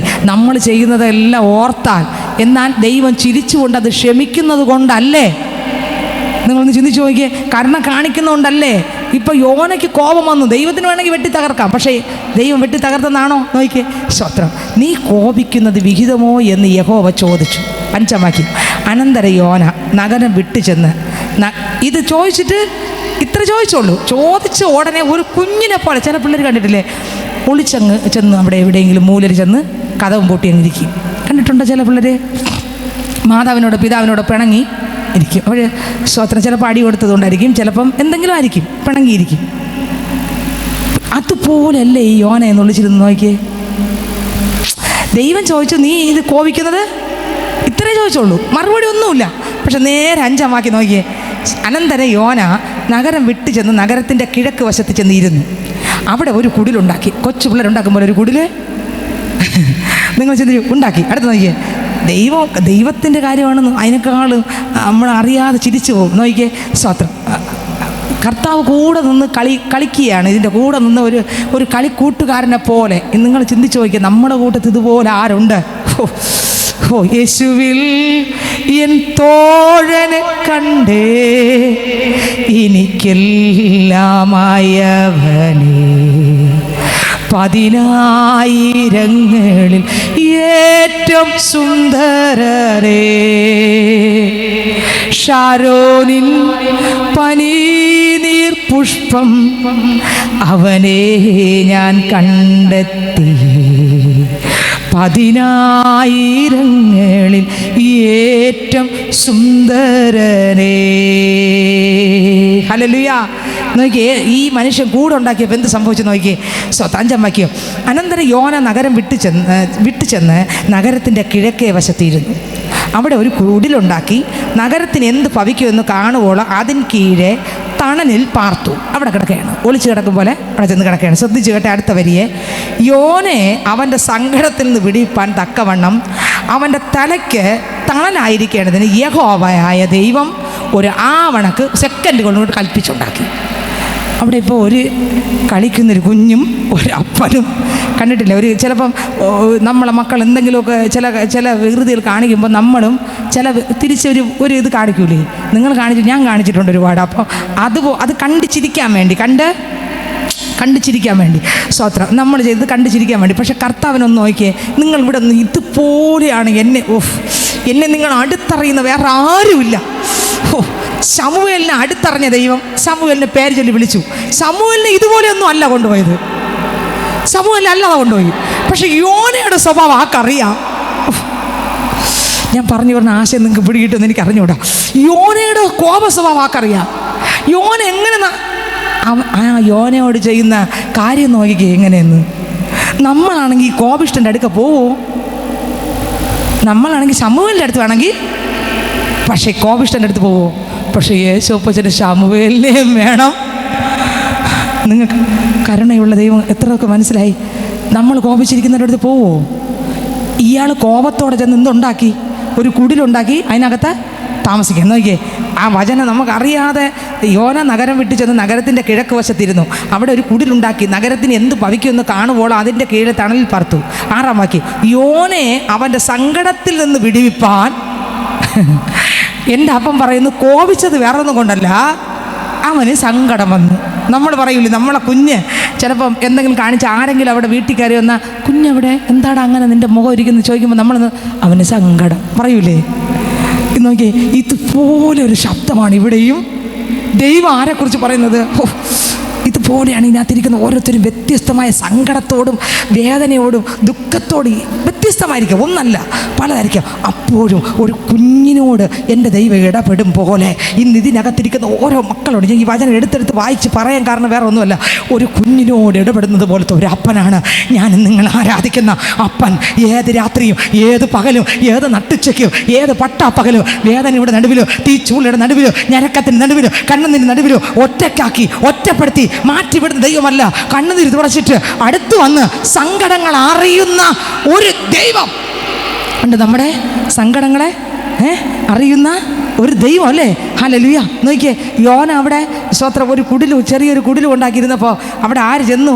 തണൽ കൊടുക്കാൻ ദൈവം ചെന്നു. അതുപോലെ സ്തോത്രം ഈ യോനയുടെ അടുക്കല്ല ഒരപ്പനായി, ഒരു സ്വത്ര കൂട്ടുകാരനായി, നിങ്ങൾ ചിന്തിച്ച് നോക്കിയാൽ ഇതുപോലെ വേണമെന്നാണ് ഞാനും എൻ്റെ യേശുവിനെ കണ്ട് പ്രാർത്ഥിക്കുക. നിങ്ങൾ യേശുവിനെ കണ്ട് പ്രാർത്ഥിക്കുന്നത് ഇതുപോലെ ആയിരിക്കണം. ഹല്ലേലൂയ എന്ന് പറഞ്ഞാൽ കുളിച്ചിരിക്കണമെന്നല്ല ഞാൻ പറഞ്ഞത്. പിന്നെ സ്തോത്രം, ഹല്ലേലൂയ. ദൈവം എന്തോ ആണ്, എന്നെ കൊന്നുകളയും, അങ്ങനെയല്ല. സ്നേഹത്തിൻ്റെ ഒരു അപ്പനാണ് നമ്മുടെ അപ്പൻ. ആ അപ്പൻ നമ്മുടെ അടുത്തുണ്ട്. ഹല്ലേലൂയ. ഇവിടെ യോന മാറിയിരിക്കുമ്പോൾ, അഞ്ചാം വാക്യത്തിൽ മാറിയിരിക്കുമ്പോൾ 6-ാം വാക്യത്തിൽ യോനയെ അവൻ്റെ സങ്കടത്തിൽ നിന്ന് വിടിവിപ്പാൻ തക്കവണ്ണം അവൻ്റെ തലയ്ക്ക് തണലായിരിക്കേണ്ടതിന് യഹോവയായ ദൈവം ഒരു ആവണക്ക് കൽപ്പിച്ചുണ്ടാക്കി. അത് അവൻ മീതെ വളർന്നു പൊങ്ങി. അവൻ്റെ തലയ്ക്ക് മീതെ എന്ത് ചെയ്തു? ഇരുന്ന കുടിലിൻ്റെ മീതെ എന്ത് ചെയ്തു? വളർന്ന് പൊങ്ങി. ചില കുഞ്ഞുങ്ങളിരിക്കുമ്പോൾ നമ്മൾ ഇങ്ങനെ തട്ടി ഞാൻ ഈ വചനം വായിച്ചപ്പോൾ അതൊക്കെയാണ് എനിക്ക് തോന്നുന്നത്. തട്ടി, ചിലരൊക്കെ തലയിൽ പേപ്പറിൻ്റെ തുണ്ടെടുത്ത് ബാക്കിൽ വെച്ച് കൊടുക്കും. കുഞ്ഞു മക്കളെ നിങ്ങൾ കണ്ടിട്ടില്ലേ? അപ്പം ഇങ്ങനെ ചിരി കാണാൻ വേണ്ടിയാ ഈ കളിപ്പിക്കുന്നതല്ല. എന്തിനാ? വലിയവർക്ക് ഇതൊന്നും ചെയ്യൂല. വലിയവർ ചെയ്യൂല. പക്ഷെ കുഞ്ഞുങ്ങളെ അവരൊക്കെ ചിരിയും കളിയും കാണാൻ വേണ്ടിയാണ് ചെയ്യുന്നത്. സ്തോത്രം. ഇവിടെ ഒന്ന് നോക്കിയേ, താഴോട്ട് വായിക്കുമ്പോൾ നമുക്ക് വ്യക്തമായിട്ട് മനസ്സിലാവും. അത് ഇവിടെ ഇവൻ വെച്ച കുടിലിൻ്റെ പുറത്ത് ഒരു ആവണക്കിന് ദൈവം എന്ത് ചെയ്തു? കൽപ്പിച്ചാക്കി. അതിൻ്റെ ഇല മൊത്തം അങ്ങ് വിടർന്നു. ഈ കുടിലിൻ്റെ പുറത്ത് ഭയങ്കര തണൽ കിട്ടത്തക്ക യോനെ അവൻ്റെ സങ്കടത്തിൽ നിന്ന് വിടിവിപ്പാൻ തക്കവണ്ണം അവൻ്റെ തലയ്ക്ക് തണലായിരിക്കേണ്ടത് യഹോവയെ ദൈവം ഒരു ആവണക്ക് കൽപ്പിച്ചുണ്ടാക്കി. അത് അവന് മീതെ വളർന്നു പൊങ്ങി. അവൻ്റെ മീതെ വളർന്നു പൊങ്ങി. യോന ആവണക്ക് നിമിത്തം അത്യന്തം ചിരി വന്നു. സന്തോഷം കൊണ്ട് അങ്ങ് ചിരിച്ചു. ആര്? പറ. നിങ്ങൾ ചിന്തിച്ചു നോക്കി. അപ്പച്ചനും ചിരിക്കുന്നു, യോനയും ഭയങ്കര കോപമുള്ളവനാണ്. നമ്മളാണെങ്കിൽ അടുത്ത് പോകില്ല. ദൈവമാണെങ്കിൽ നിങ്ങൾ ചിന്തിക്കും, നമ്മളും ദൈവവും തമ്മിലുള്ള വ്യത്യാസം കണ്ടോ? കോപിച്ച യോനയുടെ അടുക്കൽ കൂട്ടുകാരനെ പോലെ ആരിറങ്ങി നിൽക്കുന്നു? നമ്മളായ കോപമുള്ളവർ ഇപ്പം നമ്മളെ കീറി ഒട്ടിക്കുന്നെങ്കിൽ നമ്മൾ പോകത്തില്ല. എൻ്റെ ദൈവം അവൻ എങ്ങനെ കയ്യിലെടുക്കണമോ അതുപോലെ എടുക്കാൻ കണക്കിന് ഈ ദൈവം എത്ര വലിയവരെ നോക്കിയേ. ഈ സ്നേഹത്തിൻ്റെ വചനം വായിക്കുമ്പോൾ നമ്മൾ ആഴത്തിലങ്ങ് ഇറങ്ങി പോകണം. വചനത്തിൻ്റെ അങ്ങ് ആഴത്തിനകത്ത് അവിടെ നമ്മൾ കാണേണ്ടത് ഞാനും എൻ്റെ യേശുവും. നിങ്ങൾ കാണേണ്ടത് നിങ്ങളും യേശു. ആമേൻ. സംരക്ഷണമായി നിൽക്കുന്ന യേശു. അടുത്ത വാക്യം നോക്കിയേ. സ്തോത്രം. 6 അവൻ്റെ സങ്കടത്തിൽ വിടിപ്പാൻ തക്കവണ്ണം അവൻ്റെ തലയ്ക്ക് തണലായിരിക്കേണ്ടതിന് യഹോവയായ ദൈവം ആവണക്ക് കൽപ്പിച്ചുണ്ടാക്കി. അത് അവന് മീതെ വളർന്നു പൊങ്ങി. യോന ആവണക്ക് നിമിത്തം അത്യന്തം സന്തോഷിച്ചു. അവന് ഭയങ്കര സന്തോഷമായി. പിറ്റന്നാൾ പുലർന്നപ്പോൾ ദൈവം ഒരു പുഴുവിനെ ഒരാവണക്ക് ഉണ്ടാക്കിയിട്ട് ഒറ്റ ദിവസം ആവണക്ക് തണൽ കൊടുത്തു. പിറ്റേ ദിവസം നിങ്ങൾ ചിന്തിച്ചു നോക്കി, ഇതൊരു കളിപ്പീര് പോലെയല്ലേ? പിറ്റെന്ന് ദൈവം എന്ത് കൽപ്പിച്ചുണ്ടാക്കി? ദൈവം ഉണ്ടാക്കിയ ആവണക്കനെ നശിപ്പിക്കാൻ തക്കതായ ഒരു പുഴുവിനെ. രണ്ട് ചെയ്തതാര്? തണൽ കൊടുത്തതാര്? ഈ കോപം വീണ്ടും കാണാൻ വേണ്ടിയാണ് ഇതൊക്കെ ചെയ്യുന്നത്. ഈ കോപം നമ്മളാണെങ്കിൽ ആര്യ പോവും. പക്ഷേ ദൈവം അങ്ങനെ അല്ല. നിങ്ങൾ ചിന്തിച്ചു നോക്കി. സ്വത്ര പിറ്റന്നാൾ പുലർന്നപ്പോൾ ദൈവം ഒരു പുഴുവിനെ കൽപ്പിച്ചാക്കി. അത് ആവണക്ക് കുത്തിക്കളഞ്ഞു. അത് വാടിപ്പോയി. സൂര്യൻ ഉദിച്ചപ്പോൾ ദൈവം അത്യുഷ്ണമുള്ളൊരു കിഴക്കൻ കാറ്റ് കൽപ്പിച്ചു വരുത്തി. വെയിൽ യോനയുടെ തലയിൽ കൊള്ളുകയാൽ അവൻ ക്ഷീണിച്ചു. അടുത്ത വചനം നോക്കിയേ. മരിച്ചാൽ കൊള്ളാം എന്ന് ആ സന്തോഷം എന്ത് ചെയ്തു? പോയി. സ്വത്രം. അപ്പോൾ ഈ ചൂട് വന്നപ്പോഴും ആര് കണ്ടു? പറ. നമ്മുടെ ജീവിതത്തിനകത്ത് ചൂട് വരുന്ന ദൈവം കാണാതെയാണോ?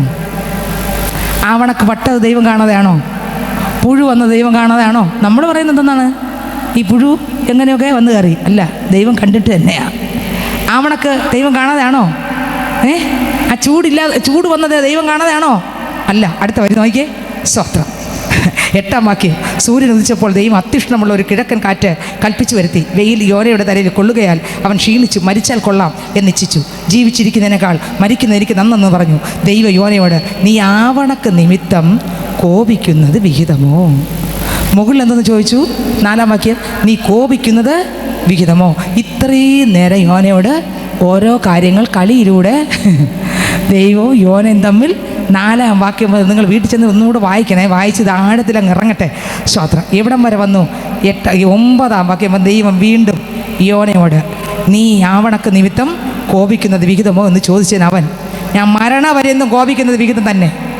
ഇതാരോട് പറഞ്ഞു? നിങ്ങൾ പറ. ചില മക്കൾ ദൂരത്ത് നിന്നുകൊണ്ട് അപ്പൻ പറയില്ലേ, എനിക്കറിയാം, നിങ്ങൾ പോയി നിങ്ങളെ ജോലി നോക്കി പറയൂല്ലേ? ഇവിടെ ഈ സംഭാഷണം കേട്ടിട്ട് നിങ്ങൾക്ക് എന്തോന്ന് തോന്നുന്നു? ദൈവവും യോനയും തമ്മിലുള്ള സംഭാഷണമാണ്. അപ്പം നമ്മളെ ദൈവം ആരെ? എന്തും തുറന്നു പറയാൻ പറ്റുന്ന, നമ്മളെ അവസ്ഥ ഉള്ളതുപോലെ അറിയുന്ന, നമ്മളെ മുഴുവനും അടുത്തറിയുന്ന, നമ്മൾ കോപിച്ചാൽ ആ കോപവും കുറെ കൂടെ കോപം വരുന്നത് എന്ത് ചെയ്യണമെന്ന് ആർക്കറിയാം? അതിനെയും കൂടെ ഇട്ട് കാണിക്കുന്നവനാണ് ആര്? ഈ അപ്പൻ. എന്നിട്ട് ദൈവം ചോദിക്കുകയാണ്, നീ എന്തിന്? അടുത്ത വരി അതിനേക്കാളും ഇതാണ്. സ്തോത്രം. ദൈവം യോനയോട്, നീ ആവണക്ക് നിമിത്തം കോപിക്കുന്നത് വിഹിതമോ എന്ന് ചോദിച്ചതിന് അവൻ, ഞാൻ മരണപര്യന്തം കോപിക്കുന്നത് വിഹിതം തന്നെ എന്ന് പറഞ്ഞു. ഇതൊക്കെ ഞാൻ വായിക്കുമ്പോഴും, ഞാൻ ഇത് വായിച്ചപ്പോഴുള്ള അല്പം സ്പീഡ് കൂട്ടി, എന്ന് ഞാൻ വായിക്കുമ്പോൾ എൻ്റെ അകത്തൂടെ വരുന്നത് ഈ യോന പറയുന്നത് പോലെയാണ് വരുന്നത്. കാരണം ഇത്തിരി സ്പീഡ് കൂട്ടി, ഇത്തിരി അതിന് ഊർജം കൂട്ടി. എന്ത് ഇതുപോലെ നിങ്ങൾക്ക് മനസ്സിലായോ? ഈ വരി ആരോട് പറയുകയാണ്? ദൈവത്തോട് പറയുകയാണ്. അതിന് യഹോവ, നീ അധ്വാനിക്കുകയോ, ഇതാണ് ഭയങ്കര ആശയം, നീ അധ്വാനിക്കുകയോ വളർത്തുകയോ ചെയ്യാതെ ഒരു രാത്രിയിൽ ഉണ്ടായി വരികയും, നീ അധ്വാനിച്ചില്ല, നീ എന്ത് ചെയ്തില്ല? വളർത്തിയില്ല. അപ്പോൾ അധ്വാനിച്ചത് വളർത്തിയതാര്? ദൈവം. ആവണക്കാക്കിയതാര്? അതിന് അധ്വാനിച്ചതാര്? യോനയാണോ ദൈവമാണോ? മുഴുവനാക്കിയതാര്? ദൈവം. അവിടെ കണ്ടോ, നോക്കിയേ. അതിന് യഹോവ, നീ അധ്വാനിക്കുകയോ വളർത്തുകയോ ചെയ്യാതെ ഒരു രാത്രിയിൽ ഉണ്ടായി വരികയും ഒരു രാത്രിയിൽ നശിച്ചു പോവുകയും ചെയ്തിരിക്കുന്ന, കണ്ടോ, ഒരു രാത്രിയിൽ ഉണ്ടാക്കാനും ഒരു രാത്രിയിൽ നശിപ്പിക്കാനും ദൈവത്തിന് പറ്റും.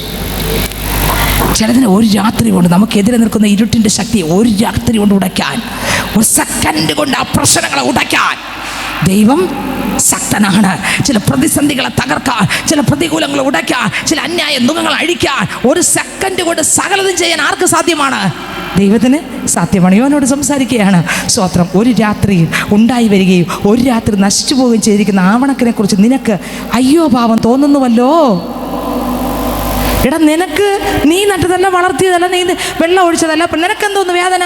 നിനക്ക് അയ്യോ ഭാവം തോന്നുന്നല്ലോ. അടുത്ത വരി, എന്നാൽ വലങ്കയും ഇടങ്കയും തമ്മിൽ തിരിച്ചറിഞ്ഞുകൂടാത്ത 1,20,000 ചില്ലുവാനം മനുഷ്യരും അനേകം മൃഗങ്ങളുമുള്ള മഹാനഗരമായ നിനവയോട് എനിക്ക് അയ്യോ ഭാവം തോന്നരുതോ എന്ന് ചോദിച്ചു. നീ നോക്കിയപ്പോൾ നിൻ്റെ തലയുടെ മുൻപിൽ നിന്ന് ഒരാവണക്ക് വരുന്നു, സന്തോഷം വന്നു, അത് തകർന്നു, നിനക്ക് ദുഃഖം വന്നു, കോപം വന്നു. അങ്ങനെയെങ്കിൽ ഈ ആവണക്കിനെ കുറിച്ച് നിനക്ക് അയ്യോ ഭാവം തോന്നിയെങ്കിൽ 1,20,000 ചില്ലുവാനം പേർക്ക് എന്താണ് ദൈവമെന്നോ എന്താണെന്ന് സത്യമെന്നോ അറിഞ്ഞൂടാ. പക്ഷേ അവിടെ എനിക്ക് അയ്യോ ഭാവം തോന്നി. നിനക്ക് അയ്യോ ഭാവം തോന്നിയില്ലേ? പിന്നെ എന്തുകൊണ്ട് എനിക്ക് അയ്യോ ഭാവം തോന്നരുതോ? നിങ്ങൾ ചിന്തിച്ചു നോക്കിയാൽ, ഞാൻ ഇത് പറഞ്ഞു നിർത്തുകയാണ്. ഇന്ന് പകൽക്കാലം ദൈവം പറഞ്ഞു, മക്കളെ, നിന്നെക്കുറിച്ചൊരു ഉദ്ദേശം ദൈവത്തിനുണ്ട്. പക്ഷേ കോപിക്കാതെ ക്ഷമയോടെ എൻ്റെ അപ്പൻ്റെ ശബ്ദം കേട്ടപ്പാ, അടിയനിതാ എന്നെയും കൂടെ. അപ്പോൾ എന്നെക്കുറിച്ച് അപ്പൻ എന്താണ് പദ്ധതി? ഇടം കൈയും വലം കൈയും അറിഞ്ഞൂടാത്ത 1,20,000 ചില്ലുവാനം പേർ രക്ഷിക്കപ്പെടാൻ യോനയിലൂടെ ഒറ്റ മിനിറ്റ് കൊണ്ടുള്ള പ്രസംഗം അവിടെ ഫലിച്ചെങ്കിൽ, ദൈവം പ്രവർത്തിച്ചെങ്കിൽ, എന്നിട്ടും ദൈവം കൂടെ ഇരുന്നെങ്കിൽ, ഇന്ന് പകൽക്കാലം ഇതിനകത്തും ചില മക്കളോട് ദൈവം പറയണം, മക്കളെ, ഒരുപാട് പേർ ഇനിയും എന്നെ അറിയാനുണ്ട്, എന്നെ കാണാനുണ്ട്, എന്നെ മനസ്സിലാക്കാനുണ്ട്. അതിന് ഞാൻ നിന്നെ തിരഞ്ഞെടുക്കുന്നു. ആരെ തിരഞ്ഞെടുക്കുന്നു? ദൈവം നമ്മളെ തിരഞ്ഞെടുക്കുന്നു. നിനക്കിഷ്ടമാണോ? എനിക്ക് കർത്താവ് ആലോചന പറയുകയാണ്, മക്കളെ, നിനക്ക് ഈ ലോകത്തിലുള്ള ചിലതിനോട് അയ്യോ ഭാവം ഉണ്ടല്ലേ? അങ്ങനെയെങ്കിൽ എന്നെ അറിഞ്ഞൂടാത്ത ഒരു കൂട്ടം പേർ ഇനിയും ഭൂമിയിലുണ്ട്. അവരെക്കുറിച്ച് എനിക്കെന്തുണ്ട്? അയ്യോ ഭാവമുണ്ട്. നിനക്ക് അയ്യോ ഭാവമുണ്ടോ? ഉണ്ടെങ്കിൽ എനിക്കും അയ്യോ ഭാവമുണ്ട്. നിനക്ക് എന്നെ വിളിച്ചു പറയാൻ ദാഹമുണ്ടോ? നിങ്ങൾക്ക് എത്ര മനസ്സിലായി? ഒരപ്പനെ പോലെ, ഒരു മകനെ പോലെ, ഒരു മകളെ പോലെ ആ പാദപ്പെടുത്തി കിടന്ന്, അപ്പച്ചാ, കൃപ വേണം, എനിക്കും കൃപ വേണം, എനിക്ക് അഭിഷേകം വേണം. കർത്താവേ, യോന പറഞ്ഞു, ഞാൻ നിമിത്തമാണ് ഈ പ്രശ്നം, എന്നെ എടുത്ത് വെള്ളത്തിനകത്തിട്ടാൽ നിങ്ങൾക്ക് ഒരു ദോഷവും വരില്ല. യോനയ്ക്കത് തിരിച്ചറിയാമായിരുന്നു. നമ്മളെ വീട്ടിനകത്തുള്ള പ്രധാന പ്രശ്നത്തിൻ്റെ മെയിൻ കണ്ണി ഞാനല്ലേ? അതെനിക്കറിയാമോ? സ്വതന്ത്രം. ആ കണ്ണിയാകുന്ന എന്നെ എൻ്റെ യേശുവിൻ്റെ കയ്യിൽ കൊടുത്താലോ? എന്നെ പണിത് കർത്താവ് നിറഞ്ഞാലോ? എന്നിലൂടെ എൻ്റെ വീട്ടിലും നാട്ടിലുള്ളവരാരെ കാണും? യേശുവിനെ കാണുമ്പോൾ അവിടെ ഒരു കൂട്ടം പേര് ആരെ കണ്ടുമുട്ടാനിടയെ തീരും? യേശുവിനെ. അതേസമയം ഞാൻ വെള്ളത്തിൽ പോയില്ലെങ്കിലോ പടക് തകരും. നമ്മൾ കാരണം ഒന്നും തകരാൻ പാടില്ല. നമ്മൾ കാരണം ഒരു വലിയ സൈന്യം എവിടെ എത്തണം പറ. നമ്മൾ കാരണം നമ്മുടെ ദേശത്തുള്ള, നമ്മുടെ കുടുംബത്തിലുള്ള, നമ്മുടെ രക്തബന്ധുക്കൾ, നമ്മുടെ ദേശത്തിലുള്ളവർ, നമ്മുടെ പ്രിയപ്പെട്ടവർ, നമ്മുടെ കൂട്ടുകാർ, നമ്മുടെ അയൽവക്കത്തുകാർ, നമ്മുടെ ബന്ധുക്കൾ, നിങ്ങൾക്കറിയാമെന്നുള്ളവർ, നിങ്ങൾക്ക് ഒരു ദിവസങ്ങളിൽ പരിചയമുള്ളവർ യേശുവിൻ്റെ അടുത്ത് എത്തണമെന്ന് നിങ്ങൾ ആഗ്രഹിക്കുന്നോ? ഇനി ഞാൻ പറയാം, നമ്മളിൽ യേശു നിറഞ്ഞാൽ മതി. യേശു അതിന് ഉദ്ദേശമുണ്ട്. ശമൂവേലിനെ ദൈവം വിളിച്ചു, ദൈവം വേർതിരിച്ചു. ശമൂവേൽ അന്ത്യം വരെ അപ്പനോട് നിന്നു. യോന അല്പം പിശുറ് കൂടിയുള്ള ആളായിരുന്നു. പക്ഷെ യോനെ ദൈവം എന്ത് ചെയ്തില്ല? വിട്ടില്ല. അവിടെയും യോനെ ചിലത് പഠിപ്പിച്ച് ദൈവം ഒരു കളിക്കൂട്ടുകാരനെ പോലെ, ഒരു അപ്പനെ പോലെ, ഒരു പിണക്കമുള്ള കുഞ്ഞിനെ പോലെ രണ്ടുപേരും നിന്നെങ്കിൽ പോലും, അത് ഒരു വശത്തോട് നോക്കുമ്പോൾ അങ്ങനെയാണെങ്കിൽ മറുവശത്ത് നോക്കുമ്പോൾ അതല്ല. മറുവശത്ത് നോക്കുമ്പോൾ എൻ്റെ അപ്പൻ്റെ അയ്യോ ഭാവം, എൻ്റെ അപ്പൻ്റെ ക്ഷമ, അപ്പൻ്റെ ദീർഘമായുള്ള കരുണ, മുട്ടുമടക്കുന്ന പൈതലിനെ കുറിച്ചുള്ള ദൈവത്തിൻ്റെ വിടുതൽ. നമുക്ക് കേട്ട വചനത്തെ ഹൃദയത്തിൽ ധ്യാനിച്ച അപ്പച്ച, നീനകത്തിരിക്കുന്ന ചില മക്കളെ പേര് ചൊല്ലി വിളിച്ച് വേർതിരിക്കാൻ പോകുകയാണ്, അഭിഷേകത്തിൽ നിറയ്ക്കാൻ പോകുകയാണ്. ചില ഇടതും കൈയും വലം കൈ അറിഞ്ഞൂടാത്ത, യേശുവിനെ അറിഞ്ഞൂടാത്ത ചിലരോട് സുവിശേഷം അറിയിക്കാൻ ദൈവം നമ്മളെ കാണുക. എഴുന്നേൽക്കാം.